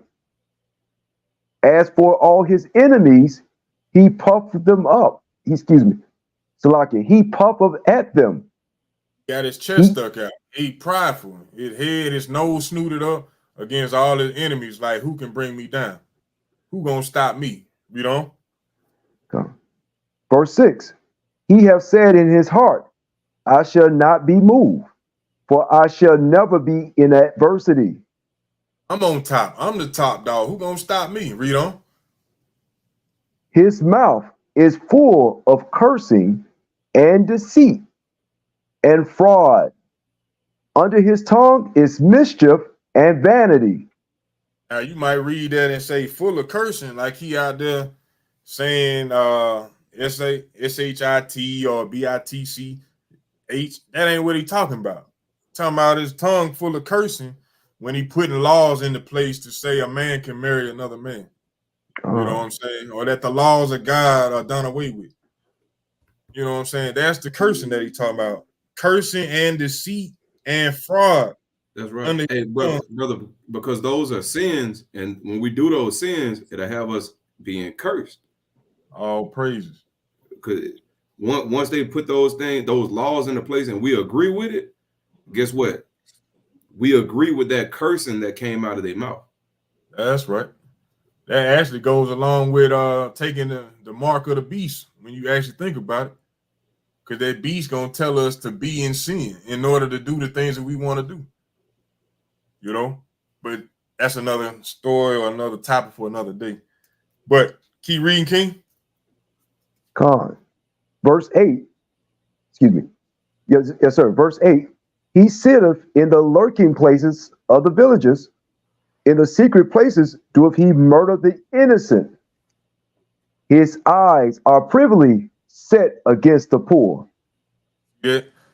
The main guy we've been talking about at Rockefeller, he was sitting in the private places thinking on how to murder the innocent, how to put laws into places so he could gain monetary value. He sitteth in the lurking places of the villages, in the secret places do he murder the innocent. The same individuals who running around being a police chief, being a city councilman, being your what is it? Your principals at your school back in the day, them, or even today, them the same ones that were putting on the white sheet or the white hood with the holes in it, running around stringing up your brothers and sisters, murdering the innocent. But they was in the same villages and the same cities and towns that we were living in, murdering them, doing all this wickedness. But he ain't got the mind of the Most High, or he ain't got no thoughts of the Most High when he doing these things, nothing but a pure hatred. He sitteth in the lurking places of the villages, in the secret places do he murder the innocent. His eyes are privily set against the poor. Even at your jobs today, they constantly watching you. They ain't watching how wicked they operate. They watching you. They eyes are on you, how to get more work out of you, how to keep you frustrated, how to put more laws into place to keep you on the bottom, keep you enslaved, to keep you in more debt on a day-to-day basis. They don't give a damn about how you feel or your upbringing or the restoration of your nation. They don't give a damn about that. They hell bent on oppressing the poor. Read on. Verse 9. He lieth in wait secretly as a lion in his den. He lieth in wait to catch the poor. He doth catch the poor when he draweth him into his net. He lieth and he waiting, just like when you go riding in our neighborhoods, when they setting up roadblocks to try to catch folks. They don't do that in their neighborhoods. They only set up roadblocks in our neighborhood, unless they looking for a damn escaped criminal or something. But other than that, they always setting up roadblock, locking us up in our neighborhoods. You know what I'm saying? That's him hiding and waiting to catch the poor, then draw them into his net. Now we get forced to go to the court system, get caught up in the court system, paying them more money, while they constantly sitting there waiting. Once we come out that courtroom, they looking for us again to put us right back in there, get more money. Or they put us in these schools and give us false education. And that's where they label it prison, school to prison pipeline. Everything is aligned with the damn same materials that are used in the prison. Same building, same bus, just a different color. Same food, same tray, same lunch table. Everything set up to do what? Oppress the poor, to catch them in the net. A net of deceit. Read on. God. Verse 10. He croucheth and humbleth himself, that the poor may fall by his strong ones. Don't fall. Believe it. All right, let me get Sirach chapter 5, verse 15 right quick. Like I said, you got to be aware of the hook. You got to be aware of what's going on, what your enemy is actually up to on a constant basis. They might present to you like they out there just trying to get money, but the way they get money is by snaring you, tripping you up, keeping you in the net. That's how they get their money. Bring that out right quick. Ecclesiasticus chapter 5 and verse 15. Be not ignorant of anything in a great matter or a small. Be not ignorant of us. Let me see if I can blow this up. The Lord is telling us, don't be ignorant in a small thing or a great thing. We should have knowledge in damn near everything that it is for us to do. Not that we need to be masters or experts in it, but we should have some knowledge, as to how it operates or how to fix something or how to prepare something. You don't have to know all the ins and outs, but we shouldn't be ignorant. We should know something about everything. But I want to show you this clip right here. This is out of that movie that everybody was watching. They should be watching. It's called Leave the World Behind. When I seen it, I was like, man, this is crazy. To even see a grown man act this way in a time when all hell is breaking loose. But I'm going to show it to you right quick because like I said, this movie Leave the World Behind. It was a situation where everything was going crazy. This man's son got sick, and they had to go try to find some medicine for him. And this was a scene that was in that movie at that time.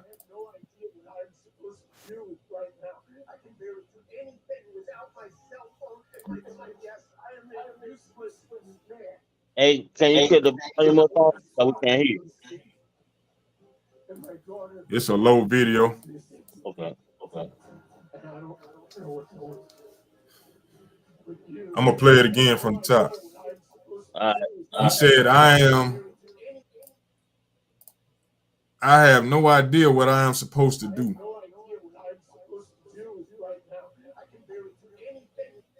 He said, I can barely do anything without my cell phone and my GPS. Now, in this movie, this guy, he played a professor at a college who taught literature.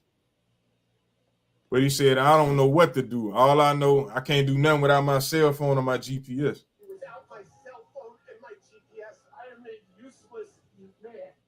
He said, I am a useless man. He got a family, but he in crunch time, and he begging another man saying, I am a useless man. The Lord commands us as a nation of Israel, don't be ignorant of a small thing or a great thing. Right. When it's crunch time, hey, we don't need to be acting like that. We need to be knowing exactly what to do.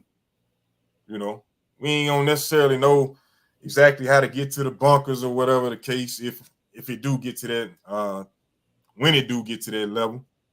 But we need to be able to make decisions. And this man right here following another man, begging another man, saying I'm a useless man. But my son is sick. Now his son is sitting there watching him beg another man. And my daughter missing. And I don't know what to do. But you are a very prepared man. He said, yeah. He said, that's why I came to you, because you're the only one that can help my son. He ain't even tried to think, tried to figure it out. But he begging another man. He said, not my problem. But it's like you said, hey, what would you do if it was your family? That's what I'm doing. It's the only thing I can do. The only thing he can do is beg another man. I am begging you, please help my son. Please help my son. So I brought that out just to show how we can be hooked easily in this society, being dependent upon cell phones. Well, we don't know how to read a map. We rely on a cell phone to tell us where to go. We don't know how to get nowhere or do anything because we live our lives in our phone. We don't even know how to talk anymore. That's what that KGB agent was talking about, how to manipulate a certain generation. The generation coming up right now, they don't know how to communicate. All they know how to do is text and use emojis for the most part. They don't know how to communicate. They don't know how to search out information. They have to be led. And if you pay attention to the video games that are played or promoted to them these days, once again, I say it all the time, they don't have to think. They just follow. You plug in a game like Call of Duty, all they do is follow. They follow the commander. Hey, shoot over there. Shoot over there. Throw a grenade over there. Push that button. They don't have to think. They just follow. That's what these games promote. Following. And what do you see all over social media? Follow me. Click here. Follow me. There's no thinking. There's no leadership. It's follow me. You got influencers. You know what I'm saying? Nobody is picking up real knowledge anymore. They just following after the technological advances. And they being hooked and don't even know it. They thinking they being advanced or they smarter than the generations in past. But they know not how to cook, how to even maintain basic hygiene. They don't know how to speak. You know, they don't know how to fight. They don't know how to keep their composure. They don't have no respect for elders or for themselves. A generation that's hell-bent and has been hooked on what's presented to them in the palm of their hand. Being useless men and women in these last days. As Israelites, we can't live a lifestyle like that. We got to be better than that. We can't be ignorant of the small things or the great things. We got to have knowledge of all things. most important of these commandments, because that's our wisdom and that's our knowledge as a nation. All right. Want to go to another article right quick.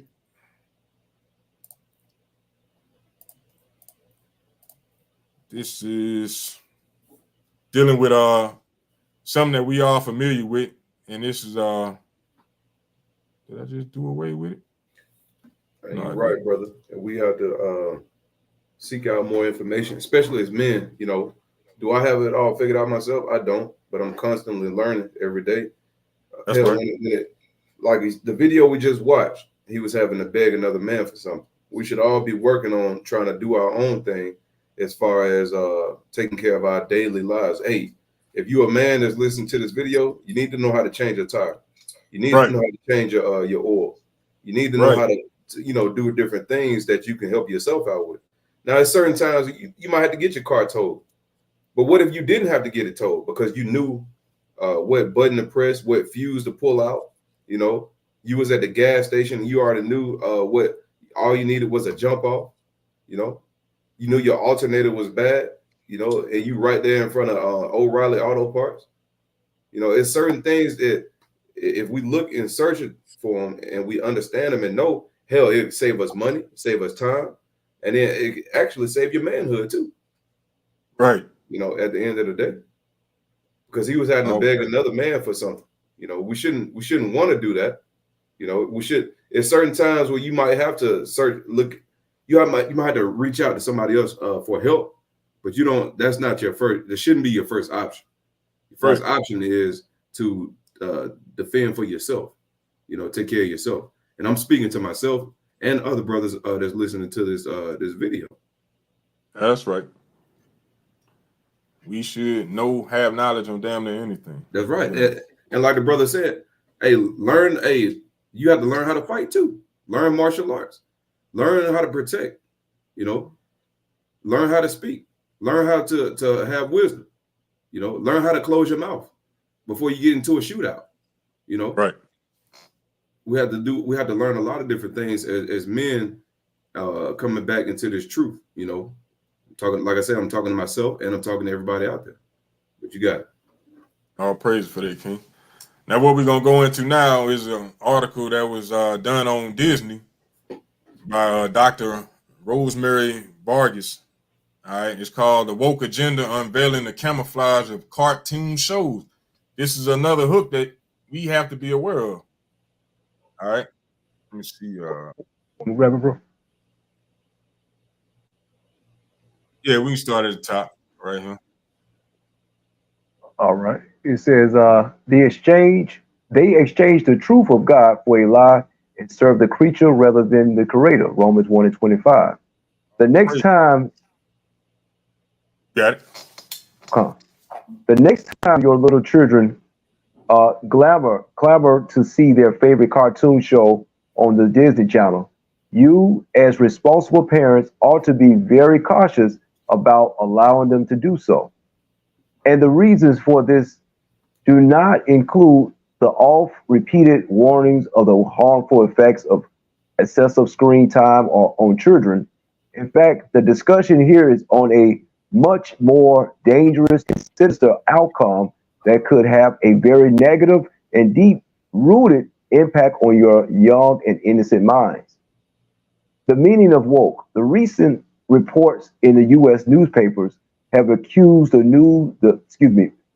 world-famous Walt Disney Company of having taken up the cause of the LGBT community through what is termed as their woke agenda.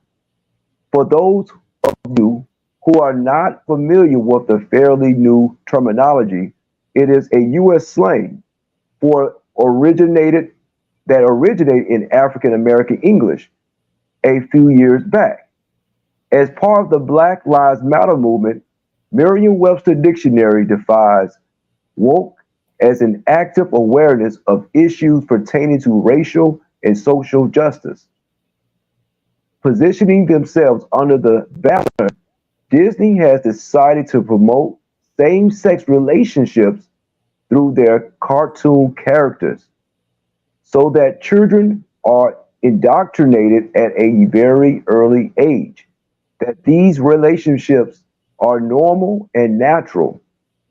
Disney corporate president Carrie Burke, who has one transgender child and one pansexual child, has decided that a sizable percentage of characters in their cartoon shows would belong to the LGBTQIA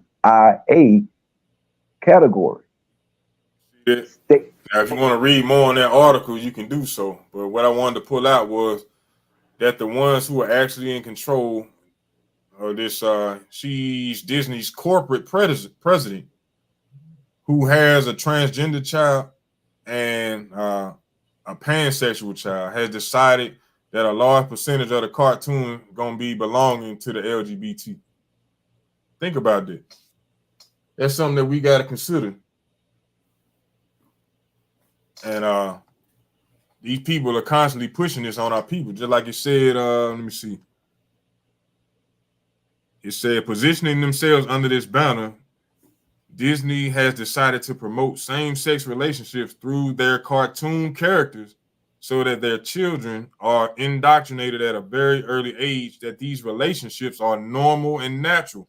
So a child watching this at 2 years old, watching it in the grocery cart that you pushing around in the store, he got the phone or she got the phone on her face, and then you putting them in front of a tablet day in and day out, or in front of the TV watching Mickey Mouse and the rest of them goofy cartoons. Hey, they slowly but surely indoctrinating your child to think that these type of relationships are normal and natural. By the time they get to teenage years, hey, that's normal.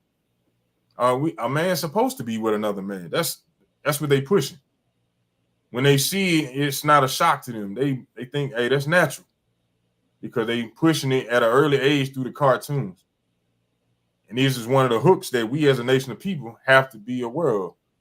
Got to be watching and seeing what these wicked companies are pushing, seeing what the agenda is. All right. Let me see what time it is. 9:30. All right.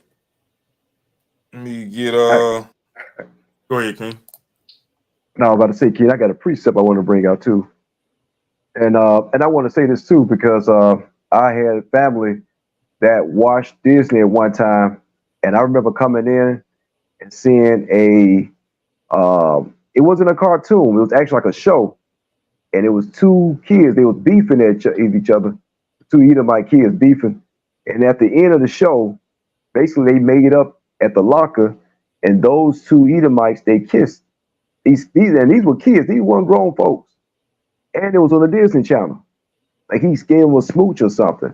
So yeah, you gotta be wise and be watchful, you know what I'm saying, what's going on, or you get caught by it, man, because that's what Esau's job is, to basically push his wicked agendas on you, so get your children, like you said in the article, get your children indoctrinated into this thing, man. And let me bring out this scripture right quick. This is 1 Peter chapter 5 and verse 8. It says, be sober, right? And being sober is having sound mind, and having sound judgment. And that's why the scripture say, be sober. Because if you're not sober, if you all over the place and you full of different doctrines and different ideas, you'll fall into some bull crap, man. That these heathens want you to fall under, man. So it says, be sober, be vigilant. Being vigilant is being alert. Be real alert of what's going on. Don't take for granted of what these people do. Be vigilant. It says, because your adversary, the devil, as a roaring lion, walketh about seeking whom he may devour. So the adversary, the devil, he walk about seeing who he can devour, seeing who he can destroy. So if you're not watchful and you're not alert, if you don't have sound judgment, like men, you should have sound judgment. Not listen to another man, not going by what your enemies talk. If you need to have sound judgment, get these scriptures, man, because it show you. But you have to have sound judgment so you won't get caught in these traps, man. Because that's what it says. It says, because The adversary, the devil, as a roaring lion, walketh about, seeking whom he may devour. And he'll devour you, man, if you're not watching and try to prepare yourself for this guy, man, for his schemes. Hey, one more thing, just like the brother was bringing out, like Disney promoting this homosexuality, you know, but like in the script, Isaiah chapter 5 and verse 20, it said, "Woe unto them that call evil good and good evil, that put darkness for light and light for darkness, that put bitter for sweet and sweet for bitter."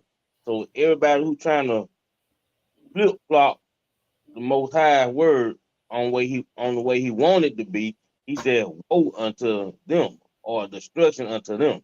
You know, everybody's pushing this homosexuality. That's not the way the Most High intended it to be. You're trying to flip flop from what the Creator intended it to be. So he said, "Destruction to you." That's right. That's right. Brother. And this whole nation is against the Most High, man. Matter of fact, let me get that precept, right? This nation is against the Most High, man. But they say in God we trust. What God are they talking about? You know, is it the God, you know, Yahweh by Hashem Yahweh Shah? What God are they talking about? It's many gods. You got the uppercase G gods, you got the lowercase G gods, you know, you got Krishna, you got Allah, you got who else we got? Caesar Borgia. Caesar Borgia, you know, he's a god. You like the brother going into, that's white Jesus. He's a god. And like I always say, a wise man once told me, hey, Caesar Borgia, the white Jesus, he's the god of black on black violence. Because that's the same chain that our brothers wear when they murder each other. When they kill each other for fun, right? But let me go on and get this scripture real quick. It says Romans chapter 5, verse 21. Romans chapter 1 and verse 25. Who changed the truth of God into a lie and worship and serve the creature more than the creator, who is blessed forever. Amen. Right. And now as a nation, we serve the creature more than the creator. We don't serve Yahweh. We don't know that Jesus looks like us. Right. We don't understand that we're supposed to keep the law, statutes, and commandments. So now we're serving the creature more than the creator, because we serve anything that Esau say for us to do. Anything he tell us to do, we go serve him. Anything he say that is okay, we go do it. Anything that he say is not good to do, guess what? We uphold that. We uphold all his rules and his statutes and his laws that he has in this society. We don't run red lights. We don't run stop signs. You know, we uphold all his laws, his thousands of laws that he has, but we can't do the 600 plus that the Lord has for us. You know, you back, brother? And I want to go get something else too. Come. Stocky King. This you know what I'm saying, you're right. You gotta you know what I'm saying, do what the Most High saying and stop doing what Esau say, as far as listening to his you know, obeying his laws. You know, the Lord got 613 commandments, and we got to obey those things in the best of our ability. And this is the book of Luke, chapter 22 and verse 31. And the Lord said, Simon, Simon, behold, Satan have desired to have you, that he may sift you as wheat. But I have prayed for thee, that thy faith fail not. And when thou art converted, strengthen thy brethren. So, you know, you have to watch out for the schemes of Satan, man, which is Esau. You know what I'm saying? With his medicines, you know, with his philosophies, you know what I'm saying, with all his doctrinations, like in the Disney thing we were just showing you, you know, a lot of times people don't watch out for those things. They don't look for the subliminal messages in these movies and in these cartoons. These people push their agenda right on you.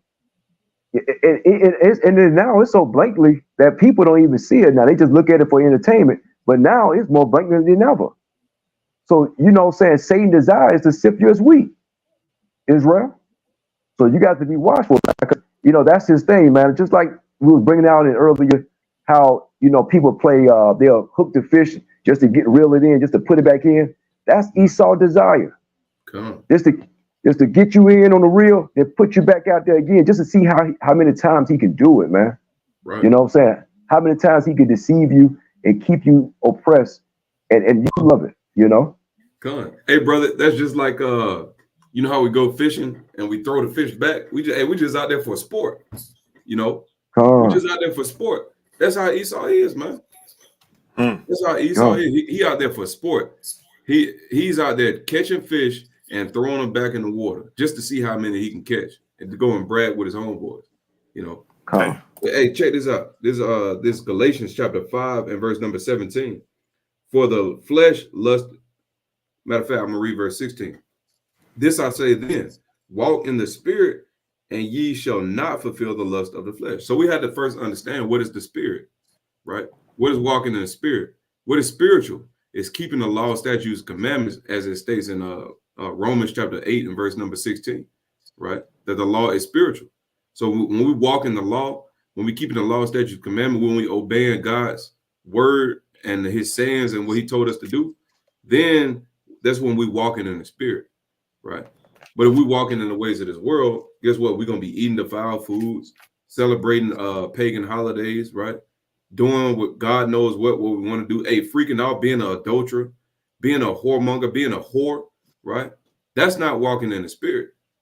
So, hey, if you're not walking in the spirit, you're gonna fulfill the lust of the flesh, right? But it says in verse 17, for the flesh lusteth against the spirit, and the spirit against the flesh, and these are contrary the one to the other, so that you cannot do the things that you would.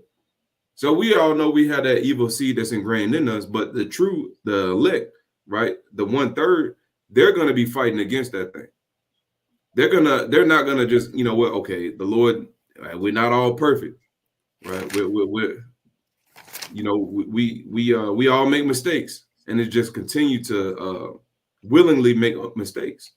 Right. The 1/3 is not going to do that. The 1/3 is going to see their mistakes, correct them, right, and continue to move on, right. But it says, for the flesh lusteth against the spirit, and the spirit against the flesh, and these are contrary the one to the other, so that you cannot do the things that you would. So it's contrary, just like a war. We have two different people groups, right? You have a war, right? You have two different boxers. They have two different ideologies, right? They set up to fight one another. Guess what? They're going to be contrary to one another. They're going to be forced to fight. They're going to be forced to put in the ring together. So just like your spirit versus your flesh, it's going to be forced to put in that octagon and that ring, and you're going to have to go all those different rounds, right? And you might win in the first round, and you might not. You might have to go 8 rounds. You might have to go 9 rounds. You don't know until you get into that fight. So Israel, we got to keep fighting. We got to fight this flesh, right. But you got it. All right. Let me get appreciate y'all brother holding it down. Salaki, Israel. But nonetheless, let me get Colossians chapter 2, verse 8. And somebody give me Proverbs chapter 26, verse 24. Got 2-3 precepts, and we'll be out. Let's get Colossians chapter 2, verse 8. The book of Colossians chapter 2, verse 8. Beware lest any man spoil you through philosophy and vain deceit, after the tradition of men, after the rudiments of the world, and not after Hamashiach. So this is one way how we keep from being hooked or being baited in. We got to beware, meaning alert. Lest any man spoil you, meaning destroy you, through philosophy and vain deceit, meaning through lies, after the traditions of men and not after the ways of Christ. Following after the ways of this world, they're going to get you hooked, and pulled up out of here, So we got to beware of these things. We can't be, if it don't line up with what the Lord has put in his book for us to learn and abide by, hey, don't bite that hook. You know what I'm saying? But from there, let's go to Proverbs chapter 26 and 24. We're going to read that at 28. Proverbs chapter 26, verse 24 through 28. Book of Proverbs chapter 6, verse 24. 26. You said 26? Yes, sir. 26 and verse what? 24. Okay, book of Proverbs, chapter 26 and verse 24. He that hath this dissembled with his lips and live of the within him. Verse 25. When he speaketh, when he speaketh fair, believe him not, for there are 7 abominations in his heart. Verse 26. Whose hatred is covered by deceit, and wickedness shall be showed before the whole congregation. Verse 27. Whoso diggeth a pit shall fall therein, and that rolleth, and he that rolleth a stone, it will return upon him. Verse 28. A lying tongue have those that are afflicted by it, and flattering mouth worketh ruin. All right, somebody give me Matthew chapter 26 and 37. So it said, he that hateth dissembleth with his lips. So he's not building. If he hating, he destroying. He doing the opposite of building. He dissembleth with his lips and layeth up deceit within him. When he speaketh fair, meaning speaking them smooth words, smooth as butter, believe him not. That's a commandment. For there are 7 abominations in his heart, meaning in his mind, whose hatred is covered by deceit. That's what the so-called white man do all the time. He cover his deceit or cover his wickedness with deceit, with smooth words. His wickedness shall be showed before the whole congregation. Just like right now in these last days, all the wickedness that he's been doing in the earth is being exposed. That son of perdition is being exposed. The man of sin is being exposed. All right. And it says, whosoever diggeth a pit shall fall therein. So all the wickedness that he's doing, he actually gonna fall into it himself. And he that rolleth a stone, it will return upon him. So just bringing that out to show you that the enemy gonna fall by the same pit that he digging right now. All right. So let's go to Matthew chapter 26, verse 37. All right, the Matthew chapter 26. Am I coming in okay? Yes, sir. Yeah. Okay, Matthew chapter 26, verse 37. All right. We're going to read that to 41. All right.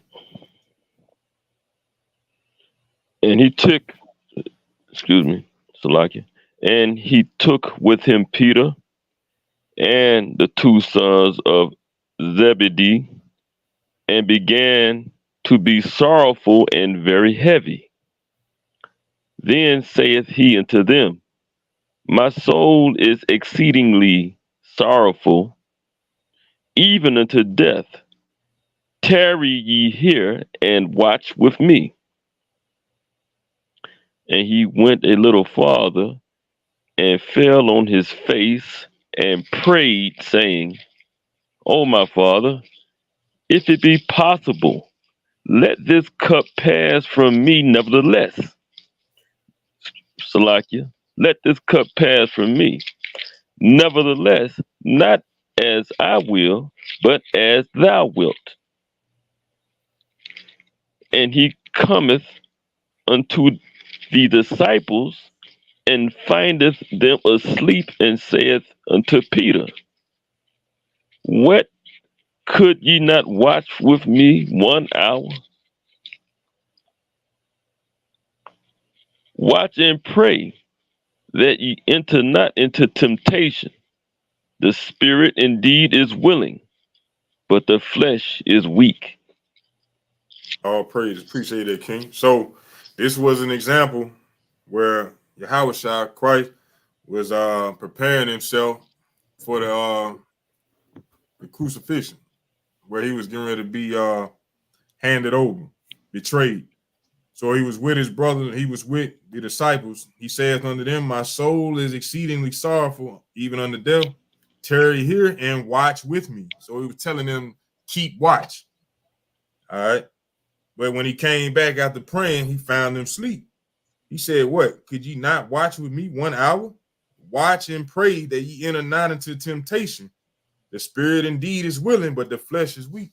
Our spirit is always willing, especially if we are the 1/3 willing to do the will of the Most High. But the flesh is weak. All right. So the whole purpose why I brought that out is to say, sleep not and keep a constant watch. And what you watching for that hook. Watching for the things that's constantly being put in your face. You can't fall back asleep. You can't be drifting off, nodding off. You know, you got to keep a watch, understanding and putting in research to know what's going on, knowing who actually trying to knock you out in that ring, who trying to pull you up out of that pond, out of that lake, who trying to take your life. Watch for the hook, you know. But I'm going to end it with this video. And let's see. We live in a system that's designed for us to fail. A system that will tell you no matter how wonderful, how fantastic, how great you think you are, there is no you. There is only who I want you to be. From your latest cell phones to the styles seen in your most recent videos to my implementation of what you call swag. If you can't brag about how many women you have or the $200 denim on your butt, you are worthless. Your purse is not hot if it is a fall edition and we are in the winter. And as long as your kids have Jordans on their feet, it is okay if they have to eat top ramen for a week for dinner. Your check is in the mail. You fail at becoming grown men, so you don't bother with your younger ones. Give them to me. I'll program them to Viacom. Have them growing up with a single mom and no males to emulate and wonder why so many begin to have extensive rap sheets and ADD with no off switch and download a defense that is nothing but false self-confidence shown through them being overly aggressive. Your misguided women want nothing but diamonds and Fendi, or dreams of finding a professional athlete to pay for their lives because to them being a wife is not a lifestyle, it is trendy. Trendy to have like a little black dog carried around in a bag. The demasculinization of your black man is going according to plan. Flip the coin, and for those who have chose not to go down that road, make sure that any statement they make that may challenge their masculinity are followed by statements of insecurity. We can't have them thinking for themselves. Program dreams to be a mirage. Close enough to see, yet too far to reach. Set their aesthetics to pathetic, aka camouflage. Allow them to blend in, keyword trend. Downtown corners full of rappers who refuse to give up, even though their stuff sucks, but will allow them to say their piece. At the very least, it'll make them a quick buck. Any more success, initiate Operation Exploitation. Throw them a bit more cash. I am the system. Programmed to initiate commands. You Negroes, you people are programmed not to ask. You are nothing more than empty vessels who have sold their souls a long time ago, and you call me robotic. I am the system.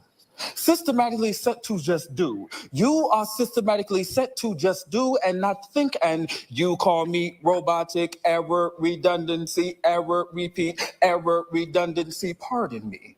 I was scanning your culture's current popular music. You want a cop to pay for killing one of you, but carry a no snitching policy in your own community, which allows you Negroes, you people to have absolutely no accountability. Irony overload, reset.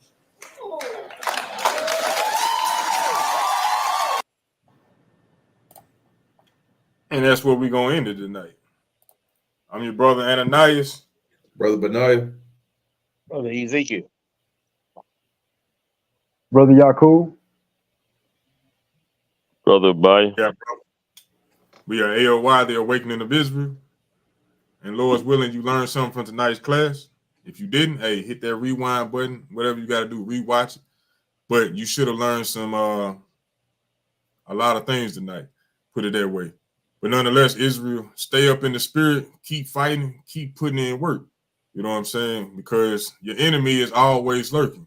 He always got them hooks out. He's ready to take you out the game. You know, he's not here to build you up or to pat you on the back. He's here to misconfuse or to confuse you, misconstrue you, to mislead you, to destroy you. So you got to be careful and watching for your enemy because he always lurking.